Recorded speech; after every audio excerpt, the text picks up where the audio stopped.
김현정의 뉴스 쇼.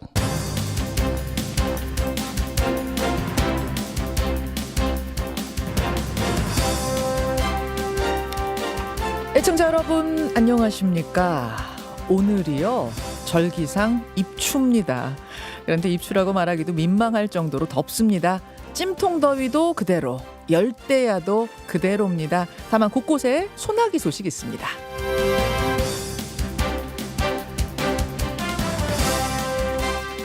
분노의 금메달, 김현정의 뉴스쇼가 선정한 오늘의 키워드입니다.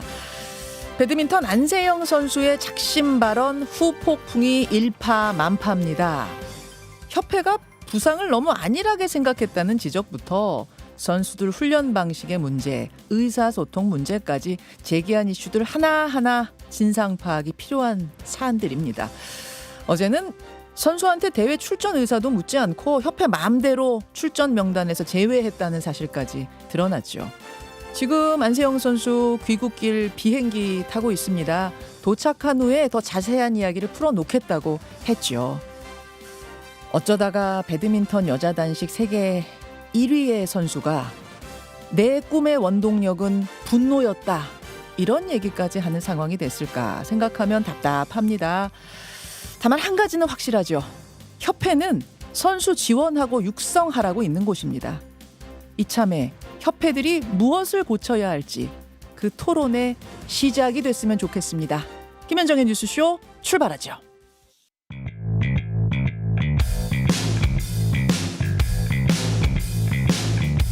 오늘 아침 뉴스 연구소. 오늘 아침 뉴스의 맥을 짚어드리는 시간 뉴스연구소, 오늘도 두 분의 연구위원 함께합니다. CBS 김광일 기자 그리고 김준일 시사평론가, 어서 오십시오. 안녕하세요. 예, 첫 뉴스 어디로 갈까요? 롤러코스터 장세. 주식시장부터 점검하고 가죠. 그제는 급락하더니 어제는 급등. 네, 뭐 그야말로 롤러코스터처럼 변동성이 지금 너무 크거든요. 네. 그저께 급락으로 매도 사이드카, 뭐 서킷 브레이커까지 다 이제 발동이 됐었잖아요. 그러다가 하루 만에 반등하면서 어제는 오전 9시 6분에, 그러니까 개장한 지 6분 만에 매수 사이드카가 발동이 됐습니다. 그렇죠. 예. 그러니까 사이드카, 서킷 브레이커, 이제 기본적으로 변동성이 너무 커서 시장의 영향이 너무 크게 받을 때 매매를 잠깐 멈추고 숨고를 시간을 주는 제도거든요. 네. 사이드카 같은 경우에는 이제 뭐 선물 기준이긴 하지만 5분, 그리고 서킷 브레이커는 기본 20분씩 이제 매매가 정지가 되는 거예요.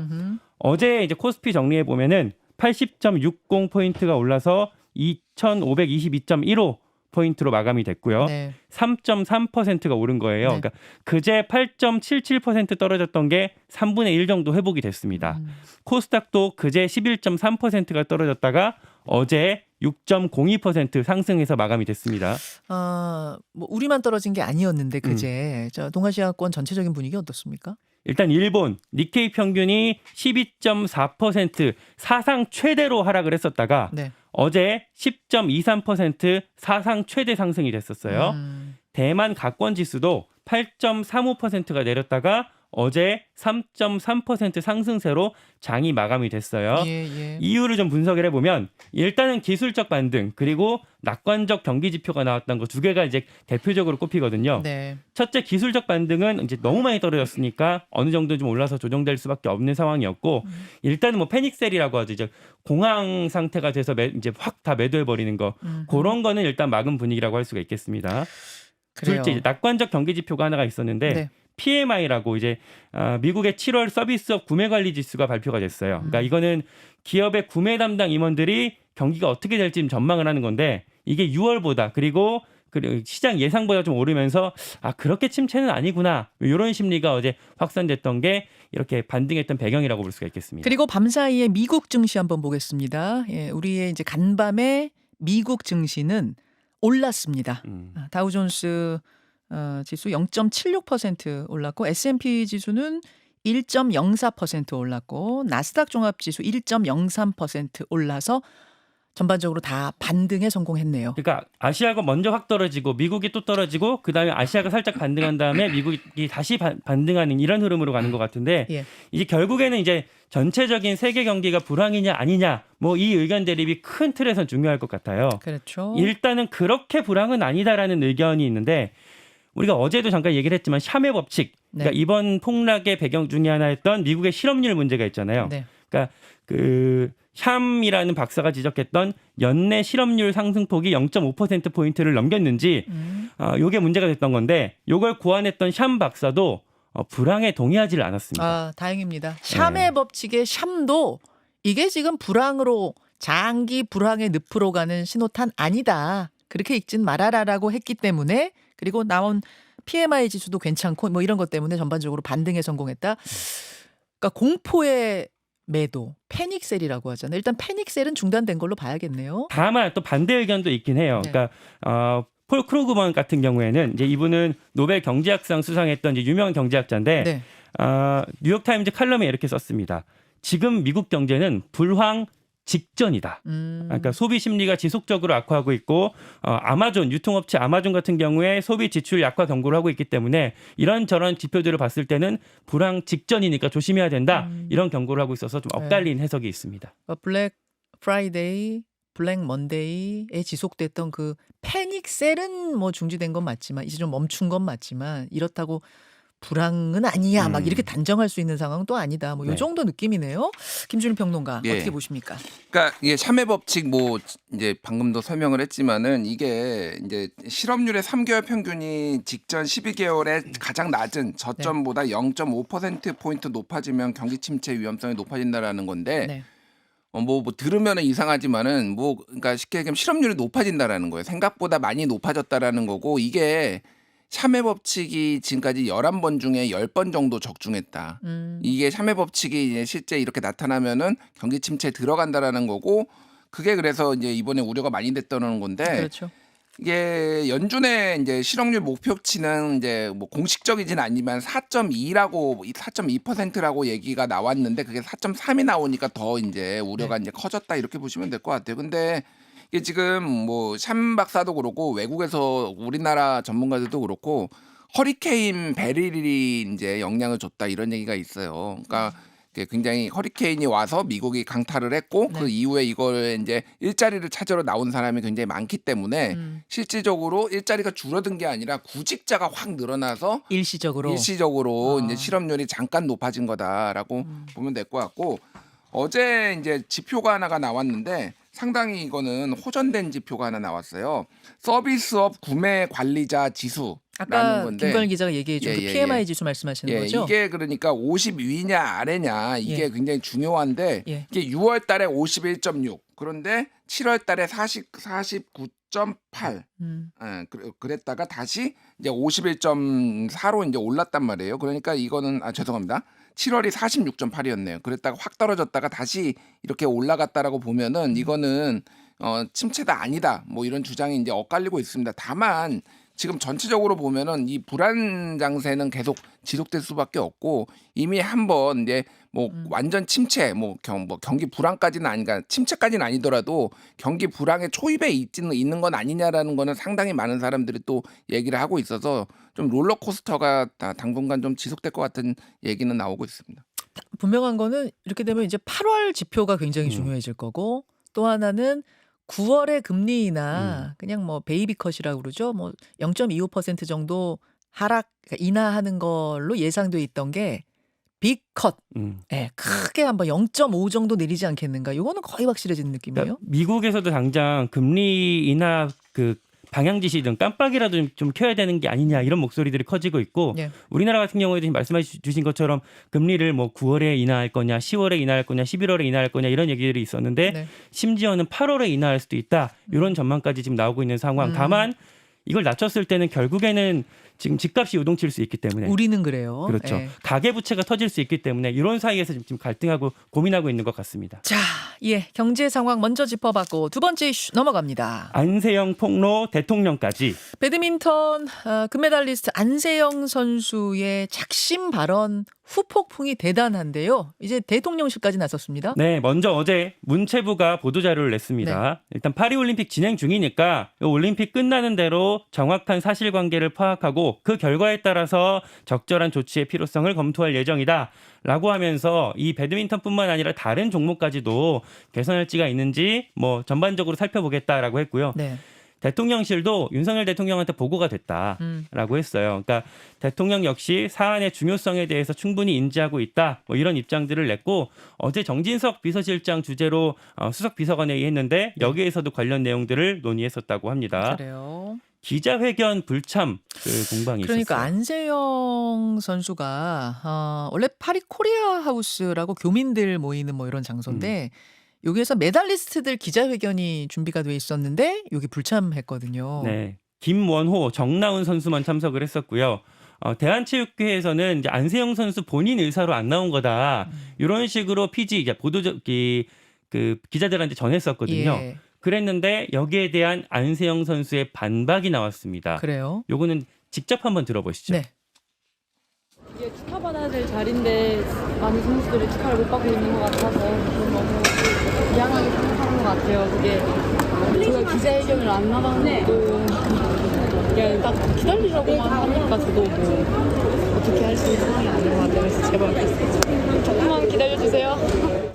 자, 이게 지금 비행기 타고 오고 있거든요. 비행기 타기 직전에 파리 공항에서 한 기자들한테 말한 건데 음질이 좀 좋지 않았죠, 여러분. 다 축하받아야 할 자리인데, 그러니까 제 발언으로 이렇게 분위기가 좀 이렇게 돼서 일단 죄송하다는 이야기를 먼저 했고, 그러고 나서 기자회견에 대해서는 뭐 기다리라고만 하니까 저로서도 어쩔 수 없다 뭐 이런 거였어요. 맞아요. 그러니까 그리고 당장 어제 김원호, 정다운 선수 같은 경우에는 혼합복식 은메달을 받았는데 거기에 대해서 이 선수들은 좀 축하받지 못하고 있어서 안타깝다 이런 얘기를 한 거고 다만 본인한테 기다리라고 했다라는 그 주체가 대한체육회인지 아니면 배드민턴 협회인지 그 대상은 명확하게 지목하지는 않았어요. 대신에 내가 한국에 들어가면 다 밝히겠다 이런 얘기들을 언급을 했습니다. 그 협회의 입장도 나왔는데 협회는 이제 안세영 선수가 들어오자마자 면담을 해서 좀 진상을 파악하고 나서 뭐 입장 밝히겠다 좀 그런 거죠? 네, 다만 그 협회의 만행이 재조명이 되고 있어요. 어떤 것들이요? 그러니까 그동안 보니까 좀 심각한 것들이 많았더라고요. 이미 더 나왔던 것들을 정리한 건데 예. 당장 2018년 중국에서 열렸던 세계 선수권 대회 참가를 하기 위해서 이제 배드민턴 선수들이랑 임원들이 당시 중국으로 갔었는데 네. 그때 선수들은 이코노미석을 탔대요, 비행기를. 근데 그 임원들은 비즈니스석을 탔답니다.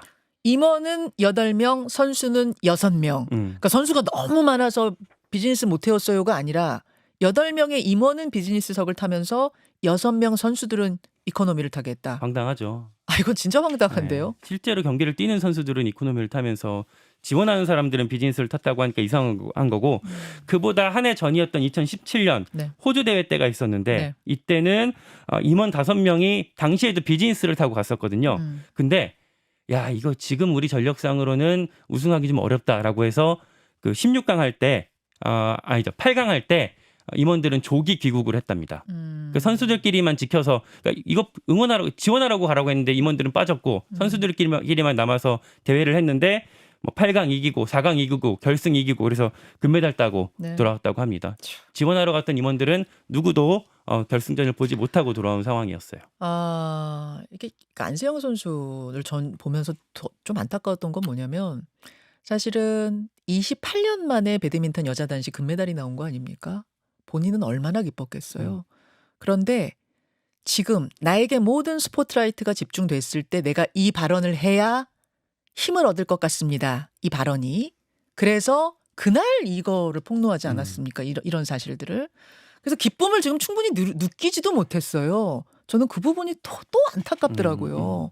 결국은 그동안 꾹꾹 참아왔던 이 얘기를 바로 그날 터뜨리고 기쁨은 좀 뒤로 한 채 이 부분을 고쳐야겠다라고 지금 나선 거다. 이렇게 봐야 되죠, 김준일 평론가. 예. 대단하다 일단 대단하다 이런 생각이 들고 이런 열악한 환경 속에서도 본인의 어떤 집념과 또 연습으로 이렇게 메달을 딴 것도 대단하고 네. 또 하나 드는 생각은 대한민국의 체육 관련 협회는 양궁협회 빼고는 제대로 된 곳이 없나? 또 왜 그러세요? 뭐 이런 생각이 들어요. 하도 여기저기서 협회가 문제가 많다 이런 얘기가 나오니까 몇 개 더 말씀드리면은 이제 크게 보면은 이제 선수 관리, 선수 혹사 차원의 문제가 있고 하나는 이제 불공정 이슈가 있는데 네. 예를 들면은 정경은 전 국가대표 선수가 2021년에 이제 청와대 문재인 정부 때죠. 청와대 국민청원에 올렸는데 배드민턴 국가대표 선수 선발전 심사 의혹을 규명해달라 이렇게 얘기를 했어요. 아, 심사 의혹을 규명해달라는 일이 있었어요? 예, 당시에 이제 선수 선발을 리그전 성적 50%, 심사위원 평가 50%를 합산을 했는데 문제는 이 심사위원들이 3명이 본인 팀 선수들을 자기 손으로 직접 심사를 했다라는 거니까 회피를 안 했다라는 겁니다. 내 제자를 내가 직접 점수를 줘가지고 이 사람들이 뽑히고 이 정경원 선수는 성적이 상당히 좋았음에도 불구하고 국가대표에 못 뽑히는 이런 상황이 있어서 예. 이것도 그때 당시에 이제 논란이 많이 됐어요. 예. 또 하나는 이제 선수 혹사 문제인데 예. 지금 이번에도 문제가 있는 게 지금 이게 단식 이게 지금 안수영 선수가 얘기를 하는 게 단식하고 복식하고를 분리를 해야 된다라는 얘기거든요. 그리고 선수들을 좀 체계적으로 해야 된다라는 건데 지금 이번에도 혼합 복식하고 네. 남자 복식하고를 서승재 선수가 같이 이제 들어가면서 문제가 된 거예요. 그러니까 서승재, 강민혁 뭐 이렇게 서승재, 최윤정 이렇게 하니까 이게 둘 다 성적이 안 나오는 상황이 벌어져 버렸습니다. 그러니까 이런 식으로 조금 선수가 물론 없으니까 이렇게 뭐 훌륭한 선수가 없으니까 있지만은 전략적으로라도 그러면은 하나라도 잘하게 해서 메달권에 좀 진입을 해야 되는 거 아니냐 뭐 이런 얘기도 나오고. 아니 우리가 흔히 생각할 때는 펜싱 같은 경우에 원래 단식도 뛰었던 사람이 복식도 뛰고 뭐 혼합도 뛰고 단체전도 뛰고 그러는 거 아니야? 이제 일반적으로는 그렇게 생각할 수 있는데 이 얘기는 좀 자세하게 들어보고 싶네요. 아마 배드민턴은 그러니까요. 좀 다를 수 있는 모양인데. 그러니까 룰도 약간 다르고 코트 규격도 다르고 체력 소모가 다른 거에 비해서 또 굉장히 많기 때문에 그래서 지금 이제 계산을 해보니까 그 안세영 선수가 지난해 출전 기록을 보면 세계 대회만 14번 출전을 했는데 단체전과 혼합 국내 대회를 합치면 총 20회 한 달에 1.6회꼴로 계속 나갔다라는 거예요. 예. 그 와중에 무릎 부상 당했는데 협회에서 진단한 거는 2주. 근데 본인이 진단한 건 다 따로 진단을 하니까 굉장히 뛰면 안 될 정도로 심각한 부상. 그러니까 전체적으로 선수 관리도 안 된다. 그래서 뭐 지금 대통령도 지금 관심 있게 지켜보고 있다. 뭐 이런 상황이라서 이게 정치권으로까지 좀 번지지 않을까 그렇게 보입니다. 진상 파악이 일단 정확하게 돼야 될 것 같고 그나저나 안세영은 이제 협회를 떠나서 일하고 싶다, 그러니까 뛰고 싶다라는 의지를 분명히 했잖아요. 만약 그렇게 된다면 올림픽 출전은 가능한 일인가요? 이게 불가능하지는 않은데요. 그러니까 이게 올림픽 랭킹 포인트를 따려면은 예. BWF가 주관하는 국제 대회에서 꾸준히 참가해서 성적을 거둬야 되는 게 하나가 있고요. 예. 또 하나는 이제 이 규정상 뭐 어떻게 돼 있냐면은 국가대표 은퇴 선수 중에 공로가 큰 선수에 한해 세계 배드민턴 연맹 승인 국제 대회에 참가할 수 있다라고 우리나라 이제 배드민턴 협회 규정이 있어요. 그런데 이게 연령이 여자는 만 27세 이상으로 되어 있습니다. 지금 안세영 선수 23살이잖아요. 예, 그러니까 2028년에도 만 27세가 되지 않아요. 그러니까 이렇게 될 경우에는 특별 규정이 이제 필요한 거고 또 하나는 이렇게 될 경우에는 경비를 네. 국제대회 계속 나가려면 랭킹 포인트 따야 되잖아요. 그 네. 경비를 개인이 다 마련해야 되는 거예요. 물론 이제 워낙 이제 메달 따가지고 유명해지고 그러니까 스폰서가 이제 붙어서 체계적으로 예전에 박태원 선수가 그런 식으로 좀 많이 했거든요. 그러니까 이게 불가능한 건 아닌데 현재 협회 규정으로는 어쨌든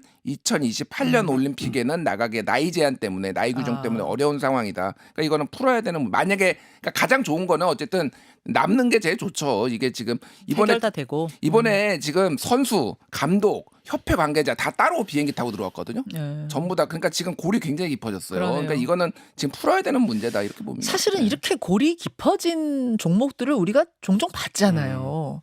근데 그 당시에 반짝 뭐 이야기가 된 뒤엔 또 흐지부지 이랬던 경우도 워낙 많아서 이번에는 이 쌓인 문제들을 다 좀 털고 해결하고 깨끗하게 정화해서 갈 수 있을지 없을지 우리가 관심 가지고 지켜봐야 될 것 같습니다. 아무튼 오늘 오후에 도착합니다. 안세영 선수 도착하면 무슨 얘기가 나올 거니까요. 그때 한번 듣고 사태 파악을 더 정확히 해보죠. 다음으로 갑니다. DJ 사저 매각 논란. 동교동 사저를 그 아들 김홍걸 전 의원이 판다고 했는데 거기까지는 우리가 알고 있었거든요. 다시 논란이 일고 있어요. 판다고 했었는데 이제 팔았죠. 팔아서 이제 100억 원에 팔았던 걸로 이제 알려졌고. 팔았어요 벌써. 네. 예. 팔았고 한 이제 김홍걸 이제 전 의원 같은 경우에는 하는 말이 상속세가 내가 너무 많아서 체납되고 있었는데 그냥 20억 정도가 됐다. 예. 그런 것들을 갚느라고 피할 수 없이 이제 팔았다라고 이제 얘기를 했습니다. 예. 근데 이제 사실 여기는 김대중 전 대통령이 사실 정치 인생의 대부분을 보낸 곳이고 가택연금 됐을 때 이제 워낙에 사실 사진 이런 것들로 사람들한테 알려졌던 곳이잖아요. 그 자체가 역사죠, 사실. 그렇죠. 예. 뭐 민주당의 역사를 넘어서 사실 민주사회의 성지 같은 곳인데 네. 그러다 보니까 좀 이거를 어떻게 그냥 보고만 있을 수 없는 거 아니냐라는 여론이 커졌고 민주당에서 아예 조금 공개적으로 목소리가 나왔습니다. 이재명 후보가 예. 당 차원의 해결 방침을 내놓겠다 이렇게 밝힌 거예요. 어떻게요? 요거는 이제 김민석 의원이 그러니까 최고위원 출마하고 있는 김민석 의원이 밝힌 내용인데 이재명 대표가 민주당과 내가 책임감을 갖고 풀어나갈 방법을 찾겠다라고 말을 했대요. 뭐 그 이상의 구체적인 내용 어떤 방식으로 할지 뭐 이거 우리가 민주당의 당의 돈으로 매입할지 이런 내용까지는 아직 나온 건 아니고요. 어쨌든 구체적인 의사를 밝힌 상태까지 나온 겁니다. 왜 이렇게 됐냐면 네. 새로운 미래, 그러니까 민주당에서 갈라져 나와서 개혁신당과 합당했다가 뭐 다시 이제 분당했다가 했던 이낙연 대표 중심의 새로운 미래 있잖아요. 네. 새로운 미래가 민주당을 좀 공격을 했었어요. 이거 민주당이 DJ 지우기를 하는 거다. 뭐 아예 구체적으로 개입하지 않고 있는 거는 방조하는 거다. 이런 식으로 공격을 했던 거고 거기에 대해서 민주당은 좀 나름대로 부담스러운 상황이었고 그러다 보니까 이렇게 해결하겠다라고까지 목소리를 내놓은 거고요. 네. 뿐만 아니라 박지원 의원. 민주당 박지원 의원. 네, 김대중 전 대통령의 비서실장 출신이잖아요. 네. 박지원 의원 같은 경우에는 내 재산을 털겠다. 사재 6억 원 내 예금이 있는데 그거 털어서 내가 할 수 있는 한 최대한 지원하겠다. 여기까지. 사저 재매입을 위해서 내 사비 6억 원을 내겠다. 네. 여기까지 나왔어요. 네, 여기까지 나왔어요. 제가 알기로는 그 집이 카페 차리려는 뭐 사람한테 팔렸다. 여기까지는 제가 들은 것 같은데 예. 다시 재매입을 하려면 할 수는 있는 건가요? 뭐 돈이 엄청 오르고 그러는 건 아니에요? 그건 모르겠습니다. 그거는 이제 실무적인 거라서 협상을 해봐야 되는 건데, 그러니까 지금 일단 정치적 맥락은 현재 이제 전당대회잖아요. 이게 네, 예. 전당대회고 지금 민주당이 새로운 미래라든지 약간의 이제 분화가 돼 있는 상황에서 여러 이제 동교동계나 이런데 움직임들이 좀 주목이 되는 거죠. 네. 김두관 후보도 이거 국가 예산으로 매입하자 이렇게 주장을 하고 당이 답을 내놔야 된다 이렇게 강력하게 요구를 하니. 이재명 대표도 그래서 이제 이거에 대해서 이제 원칙적인 좀 언급을 한 거고 동교동계 입장에서는 그러니까 이게 김두관 후보는 특히 노무현과 김대중을 계승한 거는 나다 이런 주장을 했잖아요. 그러니까 이거를 더 세게 얘기를 하는 거고 새로운 미래 입장에서도 이낙연 총리가 이제 중심이 돼가지고 네. 이쪽 호남 동교동 이쪽은 내가 적자다 이런 식의 얘기를 하고 있는 거고 박지원 의원이나 여기에서도 이제 이런 얘기를 하고 있으니 DJ의 정치적 유산을 놓고 누가 지금 제대로 이거를 이제 계승하느냐 이 문제가 하나가 있는 거고 또 하나는 이제 형제들의 이제 이런 뭐 이 유산 다툼 이게 사실 조금 개인적으로는 좀 눈살이 많이 찌푸려졌습니다. 이게. 이 예. 집이 이제 팔리기 전까지 무슨 일이 있었냐면 형제간에 막 가처분 내고 이런 게 있었어요. 그거 맞아요. 팔면 안 된다. 예. 그럼 상속세 어떻게 내란 말이냐? 막 이런 다툼이 좀 있었어요. 그러다가 네. 이제 뭐 이제 어쨌든 합의를 봤다가 도저히 이제 김홍걸 전 의원이 이제 버티지 못한다라는 건데 지금 20억 원 정도가 체납이 돼가지고 결국은 이거는 민주당이 풀어야 될 문제인 것 같습니다. 왜냐하면 민주당 돈이 많아요. 권리당원이 280만 명이잖아요. 네. 만 원씩만 내도 몇백억씩 맨날 들어옵니다. 그 많은 돈 어디다 쓸 겁니까? 예, 뭐 잘 쓰겠지만은 이런 거 이거 50년 동안 지금 김대중 대통령이 활동했던 이런 공간 하나 지키지 못하면서 뭐 민주주의를 얘기할 수 있나 저는 개인적으로 그런 생각이 듭니다. 예. 알겠습니다. 여기까지 오늘 뉴스연구소 두 분 고맙습니다. 고맙습니다. 감사합니다.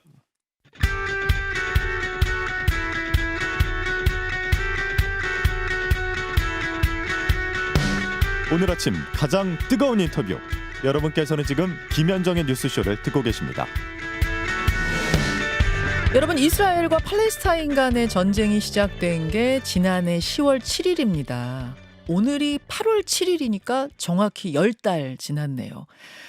가자 지구에 이스라엘 사람들 여전히 인질로 잡혀 있고요.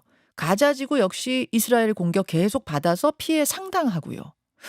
서로 이 정도 되면 휴전을 할 법도 한데 휴전은커녕 확전이 되게 생겼습니다.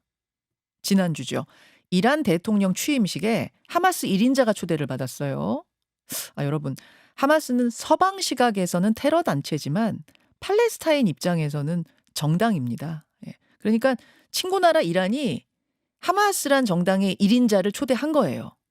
그런데 거기에서 이 1인자가 암살을 당한 겁니다. 이스라엘의 소행으로 보고 있어요. 이러자 이란이 아니 우리나라 대통령 취임식에 온 손님을 암살해? 이건 우리나라에 대한 도전이야. 심각한 주권 침해야. 이러면서 피해 보복을 선언한 겁니다. 어느 정도 수위의 말이 이란 의회에서 나왔냐면 이스라엘 네타냐후 총리의 죽음보다 덜한 보복에는 동의할 수 없다. 이 정도 분위기입니다. 네타냐후를 암살해야 된다. 뭐 이 정도 얘기가 나온 거죠. 만약 이란이 이스라엘을 공격하면은 이거는 뭐 이스라엘과 팔레스타인 전쟁하고는 급이 다릅니다. 중동 전체의 전쟁으로 번질 수가 있어요. 오늘 이슬람 국가 57개국이 모이는 무슬림 긴급회의가 열리는데 여기서 어떤 결론이 나올지 주목이 됩니다. 서강대학교 유로메나 연구소의 박현도 교수 연결을 해보죠. 박 교수님 나와 계십니까? 네, 안녕하십니까. 예, 일단 밤사이에 나온 소식부터 새로운 소식부터 좀 정리를 하고 갔으면 좋겠는데요. 네. 하마스의 새로운 지도자가 뽑혔는데 이름이 신와르다. 어떤 네네. 인물입니까? 예, 야흐야 신와드인데요. 네. 야흐야는 요한입니다. 요한이라는 말을 아랍어로 야흐야라고 그러고요. 예. 신와르는 이 지금 전쟁이 가자에서 벌어지고 있는데 가자 전쟁의 기획자가 야흐야 신와르입니다. 두 사람이 있는데 야흐야 신와르와 모하마드 다이프가 있는데 모하마드 다이프는 최근에 이스라엘 정부의 발표로는 죽은 걸로 확인이 됐어요. 그러니까 이스라엘이 죽였고요. 네. 이제 마지막 남은 야흐야 신와르인데요. 이 사람 아직 살아 있습니다. 1962년 우리로 치면 호랑이 띠고요. 네. 이스라엘 감옥에서 22년 동안 있었던 사람입니다. 감옥에서 22년 살았다가 나온 사람이에요. 네. 근데 어떻게 나왔냐? 1988년에 잡혀 들어가서요. 예.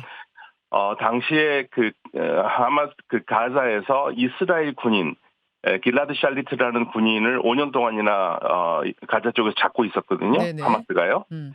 거기에 대해 그 군인 한 명을 풀기 위해서 이스라엘이 1000명의 팔레스타인 이스라엘이 생각하는 죄수들을 교환한 거예요. 그러니까 1대 1000으로 교환했을 때 그때 나온 사람 2011년에 그때 나온 사람이 야흐야 시노아르고요. 네. 본인이 그렇게 나왔기 때문에 네. 가자 전쟁에서 이스라엘 사람들을 납치를 하면 거기에 그만큼 상당한 팔레스타인 사람들을 풀어낼 수 있겠다라는 것도 이번에 전쟁에 시작할 때 작전이었던 것 같습니다. 그렇군요. 그러니까 강경파 중에서도 강경파 이렇게 보면 되네요. 지금 이스라엘 살생부 리스트에 지금 넘버1으로 올라와 있죠. 이스라엘 살생부 넘버1이 이 사람이에요. 신와르. 네, 지금 현재예요. 네, 야.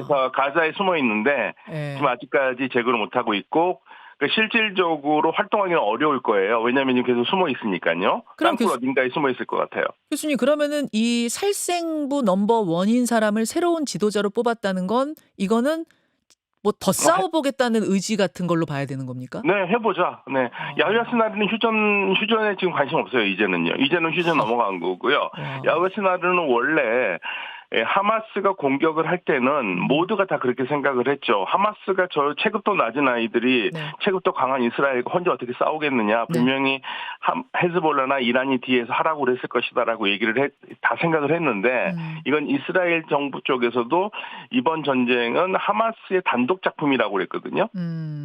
그러면 하마스는 뭘 생각하겠습니까? 본인들이 들어가면 분명히 이스라엘과 맞대응하기 어렵다는 거 알고 있을 테고요. 네. 그러면 헤즈볼라하고 이란이 어쩔 수 없이 들어올 수밖에 없을 것이다라고 생각하고 들어갔을 것 같아요.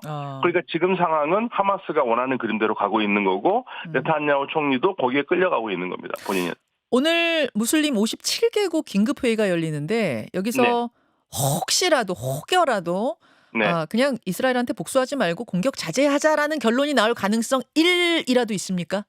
57개국이 아무리 해도요. 예. 57개국이 아무리 해도 거기 핵심적인 국가인 사우디아라비아나 요르단이라든지 뭐 이집트 이런 나라들이 나는 반대세 하면은 사실 실질적으로 다른 나라들은 할 능력이 없어요. 그런데 네 나라 예. 가장 중심이 되는 사우디아라비아, 요르단, 아랍에미레이트, 이집트가 예. 반이스라엘 정책 반대를 하고 나섰습니다. 반이스라엘 정책 반대라면 그러니까 보복하지 말자 쪽.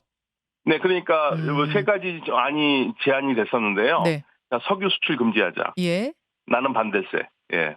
그리고 미국인 기지가 지금 여러 아랍 국가들에 있는데 그 미국 기지에서 이스라엘을 돕는 것을 막자. 나는 그거 반대세. 그리고 우리 아랍이 이스라엘과 맺은 뭐 외교 관계라든지 경제 관계라든지 안보 군사 관계 모두 다 없애자. 나는 반대했어요. 세 가지 다 반대하니까 예. 이제는 뭐 아랍 국가들이 움직이기는 어렵고요. 거기에 있는 그런데 다만 이 두 나라가 지금 굉장히 적극적으로 이란을 돕는 모양새를 보이는데 파키스탄 같은 경우에는 예.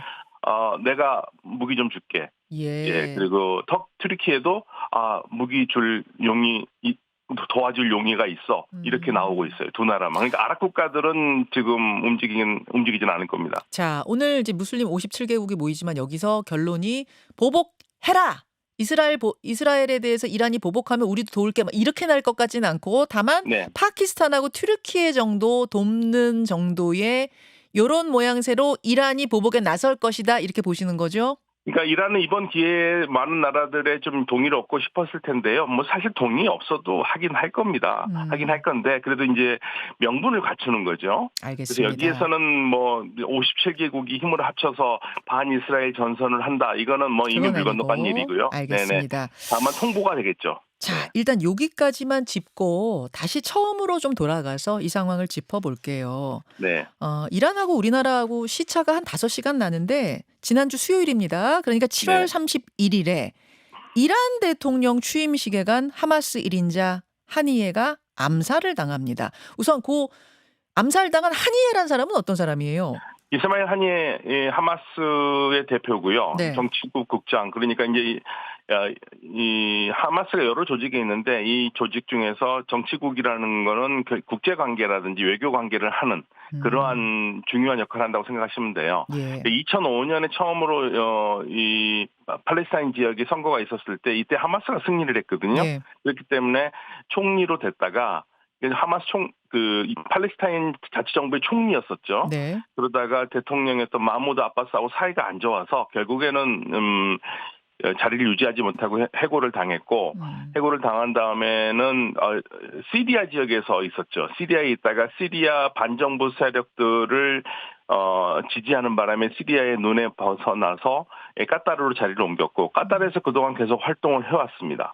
까타르에서 계속 활동을 해왔고 카타르. 그리고 네 이번에 중요했던 것은 이 하니예가 네. 휴전 협상 대표였어요. 맞아요. 예. 근데 휴전 협상 대표를 죽였으니까 뭐 휴전은 넘어간 거죠. 그래서 이번에 사실상 이란과 사이를 좋아져서 이란에 지난번에 이브라임 라이시 대통령의 장례식에도 갔었고요. 그리고 이번에 대통령 취임식에도 갔는데 이스라엘이 이제 이번을 노린 거죠. 왜냐하면 뭐 이스라엘 측 나오는 얘기는 이브라임 라이시 대통령의 장례식 때 갔었을 때도 제거할 수 있었지만 그때 사람이 너무 많아서 제거하지 않았다고 그랬거든요. 그러니까 이번에는 이란에 갔을 때 한 거고 그러면 왜 카타르에 있을 때는 안 하고 이란에 있을 때 했느냐? 그러니까 제가 그 질문 드리려고 그랬어요. 네. 하니예 그래 하마스의 뭐 1인자라고 하니까 하니예를 어떤 이제 암살의 대상으로 삼았다 치면 네. 카타르에서 계속 있을 때 암살할 수 하면 더 편했을 텐데 왜 이란 그것도 대통령 취임식에서 사람 죽이면 어떻게 되는지 뻔히 알면서 거기서 암살을 했을까? 왜요? 네. 만약에 카타르에서 죽였지 않습니까? 예. 더 일이 시끄러워집니다. 왜요? 왜냐하면 모든 아랍 국가들이 다 반이스라엘로 돌았을 거거든요. 지금 이스라엘이 가장 공을 들이는 게 아랍 국가들을 자기 편으로 지금 끌어들이는 게 제일 큰 공이거든요. 그렇죠. 사우디아라비아도 자기 편을 들게 하려고 노력하고 있고요. 예. 그런데 여기에서 만약에 카타르에 있는 아랍 국가에 있는 하니예를 죽인다 그러면 주변 국가들이 좋아할 나라가 하나도 없어요. 카타르하고는 사이가 괜찮잖아요, 이스라엘이. 뭐 굉장히 좋지는 않지만 굉장히 좋은 건 나쁘진 아닌데. 않아요. 네네. 그런 상황에서 카타르에 있는 그 사람을 죽이게 되면은 아까 제가 네. 말씀드렸다시피 카타르의 주권 침해로 카타르가 인식을 하기 때문에 사이가 나빠질 수 있다. 네, 카타르뿐만 아니라 주변 국가들 전부 주변 다 아랍 국가들. 국가까지. 오케이, 이해했습니다. 네, 그래서 이란에서 죽인 거죠. 그래도 이란 대통령 취임식이잖아요. 그렇죠. 말이 안 되는 겁니다. 사실 우리 큰 경사에 외국 손님이 왔는데 외국 손님을 우리의 적대국이 그 외국 손님을 죽인다면 우리가 어떤 입장을 해야 될까요? 반대로 생각해 보면 뭐 엄청난 일이죠. 당연히 공격을 해야겠죠. 그러니까 우리 대통령 취임식에 말하자면 네. 미국 대통령이 왔는데 네. 뭐 북한이 북한이 누굴 보내갖고 암살했다 이렇게 하면은 아유, 뭐. 우리 입장에서는 가만히 있을 수가 없는 이런 거랑 비유할 수도 뭐 정확히 맞진 않겠지만 뭐 그런 느낌으로 지금 받아들이는 거잖아요, 이란이. 그렇죠. 정확하게 그런 느낌입니다. 네. 자, 더군다나 우리가 도와주는 나라에 또 그 국가 원수가 이렇게 당했다 그러면 우리는 정말 그 국가의 국민들한테 면이 안 서는 거죠. 그렇게 되는 거죠. 네네. 일단 암살의 방법을 좀 보니까 네. 한이에가 묵고 있던 건물에 폭탄이 터진 거예요. 네네. 교수님, 언론에서는 이제 호텔이다 뭐 이렇게 표현하는 데도 있던데 이게 뭐 민간 호텔이 아니고 일종의 안전가옥, 안가 같은 데라면서요. 우리를 치면 국방부가 운영하는 안가죠. 예. 국방부가 운영해서 외국 손님들만 중요하게 보안이 필요한 사람들을 머물게 하는 곳인데, 그러니까 일반인들이 알기가 어렵죠. 이란의 혁명수비대인 고두수군 예루살렘 군단이 운영하는 일종의 안가예요. 그러니까 아파트처럼 생기지 않았고요. 호텔처럼 뭐 화려하지도 않고요. 건물이에요. 그냥 그게 어떤 건물인지 모르는 그러한 색깔의 건물이었고 거기에 공격을 받은 건데, 그러니까 한이에가 자주 묵었던 곳이라고 그래요. 그러니까 있었던 곳이기 때문에 폭탄을 설치했다고 그러는데 처음에는 드론이나 미사일이라고 얘기했었죠. 네. 그런데 이제 미국 뉴욕타임즈에서 폭탄이라고 그랬고, 근데 이란은 최종 조사는 미사일이라고 얘기를 했습니다. 근데 아마 제 생각에는 미사일이라고 한 거는 제가 그 건물 사진을 봤는데 미사일 맞은 건물이 그렇게 멀쩡할 것 같지는 않아요. 미사일 맞았으면 분명히 한쪽이 붕괴가 됐거나 그랬을 텐데 딱 그 공격 받은 층만 지금 큰 천으로 가려놨거든요. 예. 그런 거 봤을 때는 미사일보다는 내부 폭탄일 가능성이 있는데, 근데 그럼 왜 이란은 미사일이라고 그러느냐? 폭탄이라고 그래도 문제죠. 만약 1대1 보복을 한다 그러면 똑같이 폭탄으로 어디다 설치할 시간도 안 되잖아요. 아니 저는 그 전에 궁금한 게 교수님. 네. 안 가면 안전가옥이면 특히 국방부의 안가인데 거기다 네. 어떻게 폭탄 설치해요? 그런 걸 어떻게 뚫고 들어가요? 그러니까 이란에는 반정부 인사들이 많아요. 예. 반정부 인사들이 많고 그다음에 돈에 넘어갈 수 있는 그런 반정부 인사들이 많거든요. 그리고 개인적으로 개인들이 몰라도 돈의 유역에 넘어갈 수가 있는 거거든요. 그래서 지금 이란에 지금 발칵 뒤집힌 거고요. 모든 사람들이 지금 다 조사를 받고 있고, 이거는 사실은 한이 죽은 것도 죽은 거지만 그 뚫린 과정이 너무나 지금 말이 안 되는 거거든요. 그러니까요. 그래서 지금 이란도 그게 가장 당혹스럽습니다. 하필이면 가장 중요한 곳을 뚫렸다. 우리를 치면 국방부가 뚫렸다. 아니면 우리 국정원이 뚫렸다고 똑같은 거거든요. 거의 그 느낌이에요. 국정원 안가에 중요한 손님이 묵고 있는데 거기에 폭탄이 설치가 됐다. 그럼 이건 폭탄도 하루 이틀 전에 설치한 게 아닐 수도 있겠어요. 네, 뭐 보도에 따르면 2달 전에 설치했다는 얘기가 나오죠. 2달 전에 설치하고 원격으로 조정해서 터뜨렸다. 그런 얘기도 나와요. 맞습니다. 네네. 자, 이런 상황입니다. 여러분 여기까지 이제 정리가 되셨죠. 근데 이제 또 하나 짚어볼 건 이거예요. 자, 지금 그 하마스란 정파의 지도자급이 여럿 있죠. 군사 쪽 주로 담당하는 지도자도 있고 행정 쪽 담당하는 지도자도 있고 뭐 그럴 거 아닙니까? 그들마다 성향도 좀 다르죠. 뭐 더 강경파도 있고 덜 강경파도 있고. 근데 이번에 암살된 한이에는 휴전 협상의 실무자.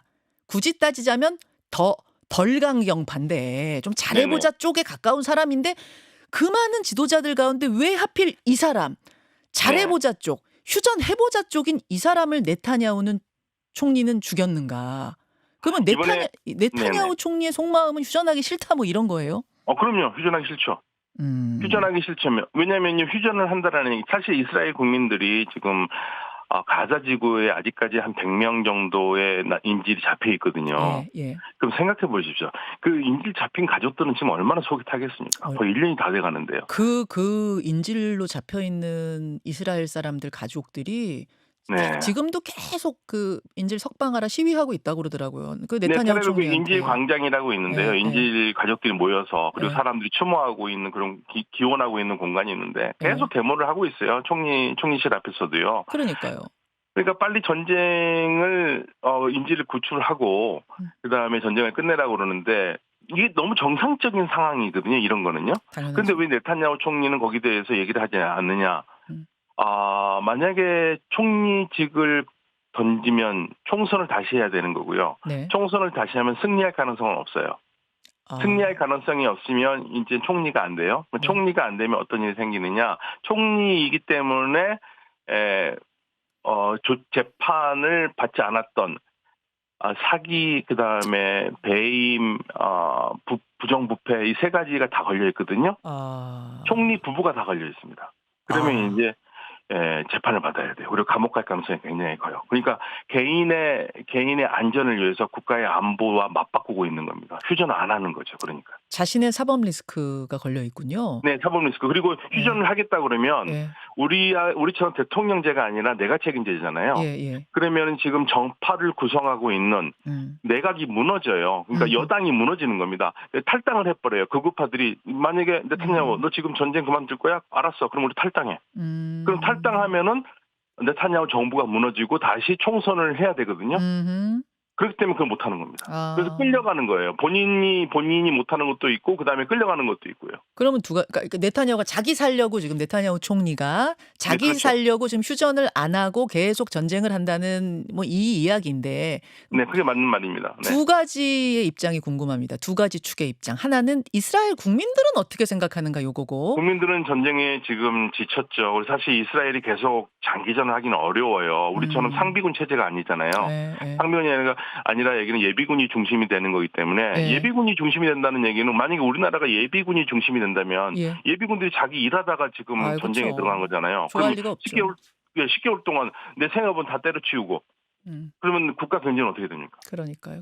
자, 국민들도 안 좋아해요. 그럼 미국은 지금 더 심각하잖아요. 바이든이 대선 치러야 되는데 민주당이 대선 치러야 되는데 네. 이스라엘 하나 처리 못해 하면서 트럼프 후보가 맨날 공격하지 않습니까? 무능하다고. 이런 상황인데 네타냐후 안 말립니까? 네, 트럼프 대통령은요. 트럼프 전 대통령은 예. 상황 따라 말이 다르기 때문에 예. 지금은 또 그렇게 하지만 자기 표에 유리하다면은 왜 이스라엘을 지원 안 하냐고 또 난리칠 거예요. 그래요. 그러니까 지난번에 바이든 대통령이 네. 이스라엘의 그 휴전을 하기 위해서 무기를 끊는다니까 그 전까지 휴전을 막 얘기하던 트럼프 전 후보는 네. 뭐라고 그러냐? 전 대통령은 네. 아니 왜 이스라엘에 무기를 안 주냐고 또 그랬었거든요. 그래요. 그렇기 때문에 사실 트럼프 전 대통령의 말은 별로 중요하지는 않은데 지금 사실 양쪽 다 예. 그 공화당이나 민주당이나 머리가 아프죠. 특히 미국 정부는 지금 이스라엘 때문에 머리가 아파요. 전쟁을 확전되는 거 절대 원하지 않거든요. 절대 원하지 않죠. 네, 미국 원하지 않고 이란도 원하지 않아요, 사실은요. 근데 그러면 왜 이스라엘은 지금 이렇게 일을 크게 벌이느냐?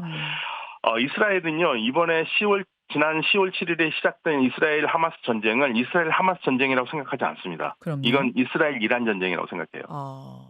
이건 이란이 있기 때문에 그냥 궁극적으로 네. 모든 이스라엘이 봤을 때 악의 근원은 이란이기 때문에 이란을 쳐야 되는 거고 네. 그리고 가장 이스라엘 네타냐후 총리가 계속적으로 수십 년 동안 얘기해왔던 게 이란의 핵을 막아야 된다. 그런데 이스라엘이 혼자 이란 핵을 공격하기는 어렵거든요. 그러니까 미국을 끌고 들어가서 해야 되는 거고요. 근데 미국은 싫고 그게 싫고 그렇죠. 지금. 어떻게 쓰든지 확전을 해서 미국을 끌고 들어가서 이란을 때리려고 그러는 거고 네. 이란도 그걸 너무 잘 알기 때문에 이란 입장에서는 사악한 네타냐후의 꾀에 빠지면 안 된다 하면서 최대한 알겠습니다. 자제를 하고 있는 거죠. 교수님, 이제 한 20초 남았는데요. 그럼 네. 어떻게 될 것인가? 이란이 보복을 하긴 할 텐데 하는 척, 그러니까 흔적만 남기는 보복할 거냐? 정말 전면전 치러서 중동 전쟁까지 갈 거냐? 답해 주십시오. 전면전은 안 할 건데요. 막을 수 있는 방법은 하나 있습니다. 미국이 굉장히 큰 당근을 주면 됩니다. 어떤 거요? 엄청난 당근. 예를 들면 해제해주겠다. 그 정도가 제발 하지 말아라. 그 정도 나올까요? 하면 안 할 거예요. 그 정도 당근 나올까요? 그 정도 당근이 근데 미국이 통이 크지 않아서 말만 그럴 것 같아요. 지금은 하는 얘기가 만약에 이스라엘 공격하면 지금까지의 모든 이란과의 그 알겠습니다. 대화 편을 다 막겠다 이렇게 나오고 있거든요.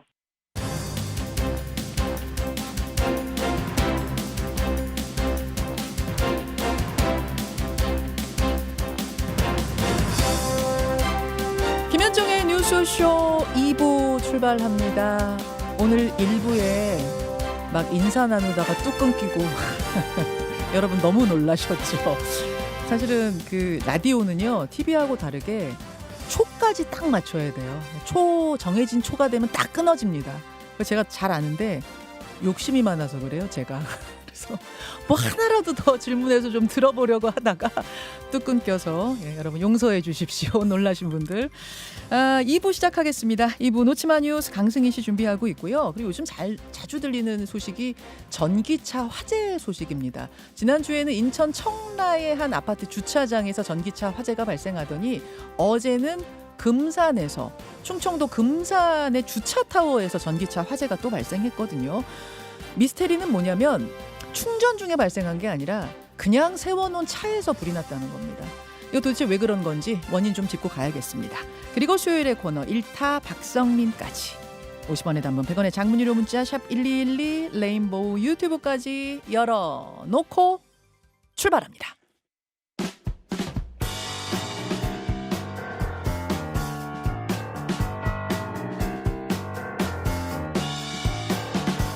놓치마 뉴스. 예, 놓치마 뉴스 강승희 씨 어서 오세요. 안녕하세요. 오늘 놓치마 뉴스 들어가기 전에 아까 그 박현도 교수와 함께 지금 이스라엘과 이란의 일촉즉발 상황들 점검해봤는데 마지막 그래서 어떻게 될 건가요? 아니 그 교수님이 전면전은 안 갈 겁니다까지 하고 우리가 끝났어요. 제가 그래서 광고 나가는 동안 교수님한테 다시 한번 여쭤봤더니 교수님 얘기는 전면전 안 가고 지난 4월에도 한번 비슷한 충돌이 있었는데 그때 민간인 공격 안 하는 선에서 그러니까 서로 한 번씩 살짝 터치하고 끝났거든요. 이번에도 그 정도. 예. 민간인 공격 안 하는 선에서 제한적으로 보복하고 끝날 것이다. 이 정도로 전망해 주셨습니다. 확전은 없었으면 좋겠습니다. 그럼요. 예, 없었으면 좋겠습니다. 놓치마 뉴스 뭐부터 볼까요? 여자 탁구 단체전 4강 진출. 예, 여자 단체전 탁구 4강에 간 게 12년 만의 일이라고요? 네, 2012년 런던 올림픽에서 4위를 차지했거든요. 네. 이번에 메달을 딴다면 메달은 16년 만에 따게 되는 겁니다. 신유빈, 전지희, 이은혜 선수고요. 그리고 신유빈, 전지희 선수는 익숙하죠. 항저우 아시안 게임의 금메달 복식조였죠. 네. 어제는 8강전에서 스웨덴을 3대 0으로 꺾고 4강으로 갔고요. 오늘 중국과 대만의 경기가 열리거든요. 여기서 승자가 우리하고 붙게 됩니다. 그리고 신유빈 선수가 그 단식 동메달 결정전에서 아쉽게 고배를 마셨잖아요. 네. 그래서 메달을 향한 기회를 다시 한번 잡게 됐습니다. 그리고 남자 탁구도 8강에 안착을 하면서 지금 순항을 하고 있는데 오늘 중국하고 대결이 열립니다. 네, 네. 끝까지 최선 다해주길 응원하겠습니다. 다음은요. 갑자기 사임한 대한사경연맹 회장. 사격 이러면은 이번 올림픽에서 정말 성적이 좋았던 우리에게 희망을 줬던 종목인데 네. 근데 올림픽 끝나기도 전에 왜 연맹 회장이 사임을 하죠? 어떤 좀 불거진 일이 있었던 겁니다. 우선 이번 파리올림픽 여자 권총 25m에서 금메달을 딴 그 양지은 선수하고 예. 파리 현지에서 사진을 찍기도 했거든요. 예. 그러니까 뭔가 올림픽에도 관여를 했고요. 그리고 진짜 직접 파리로 날아가기도 했던 그 신명주 대한사경연맹 회장인데요. 지난 7월에 이 회장으로 취임을 했거든요. 네. 그런데 한 달 만인 어제 갑자기 사임을 했습니다. 무슨 일이 있군요. 네, 경기도 용인에 한 600여 명 규모의 그 종합병원 병원장을 맡고 있거든요. 그러니까 직원 규모입니다. 여기서 임금 체불 문제가 불거진 거예요. 아이고. 그러니까 이 취재가 시작되자마자 갑자기 사임을 한 걸로 보이는데 그러니까 이렇게 곪은 건 꽤 오래 전입니다. 이 사경연맹 회장직을 맡기 전인 작년 5월부터 이 병원 직원들이 임금을 받지를 못했습니다. 지난 8개월 동안 고용노동부에 접수된 그 신고건만 316건이었고요. 네. 결국 버티다가 퇴사한 간호사들도 있고요. 퇴직금까지 1,500만 원을 못 받은 사람도 있습니다. 한 간호사는 임금을 나는 받지 못하는 상황에서도 계속해서 환자를 돌봤다 이렇게 호소를 하기도 했거든요. 그러니까 병원 운영이 한참 동안 어렵고 또 조사도 진행이 되고 있었습니다. 네. 고용노동부가 나섰거든요. 그런데도 신명주 회장은 사경연맹 회장직을 맡았고 또 용인시하고 목요일 기부도 했어요. 그러니까 대외 활동은 꾸준하게 한 걸로 알려졌고요. 그러니까 이 회장 신명주 회장이 임금 체불은 인정은 했는데 이 사격하고 병원은 좀 별개로 봐달라 이런 입장을 냈거든요. 그런데 여론은 싸늘합니다.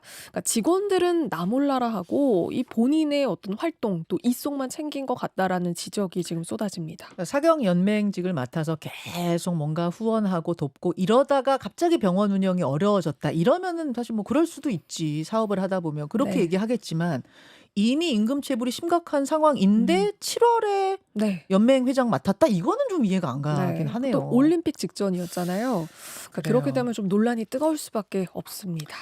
정말 논란이 뜨거운 건 뭐 일부에서도 전해드렸지만 배드민턴 협회 아니겠습니까? 네. 안세영 선수 이야기인데 지금 안세영 선수는 국적기로 귀국을 하고 있는 중이고요. 오늘 오후 4시에 인천공항에 도착을 합니다. 어제 코리아 하우스에서 그 메달단 우리 저 선수들하고 선수들, 네. 기자회견이 행사가 있었는데 안 왔잖아요. 네. 근데 일각에서는 안세영 선수가 일부러 자신은 좀 이제 뭐 분위기도 좀 안 좋아지고 이럴 수 있으니까 자기 얘기가 나오면 그래서 빠진 거다 이렇게 알고 있었는데 거기에 대해서 안세영 선수가 협회가 나한테는 기다리라고만 해놓고 기자회견이 열렸다라는 취지의 말을 하고 지금 비행기를 탔거든요. 네. 지금 갈등이 이게 보통 양상이 아닌 것 같습니다. 네. 오늘 도착하고 나면 새로운 이야기들 저희가 전해드리도록 하죠. 다음으로 갑니다. 전자발찌 1호 연예인 고영욱 유튜브로 복귀. 룰라의 고영욱 씨 그동안 몇 번 뭔가 트위터도 좀 해보려고 하고 뭐 활동해보려고 하다 계속 불발됐던 걸로 아는데 유튜브를 개설했어요? 맞습니다. 영상도 올렸습니다.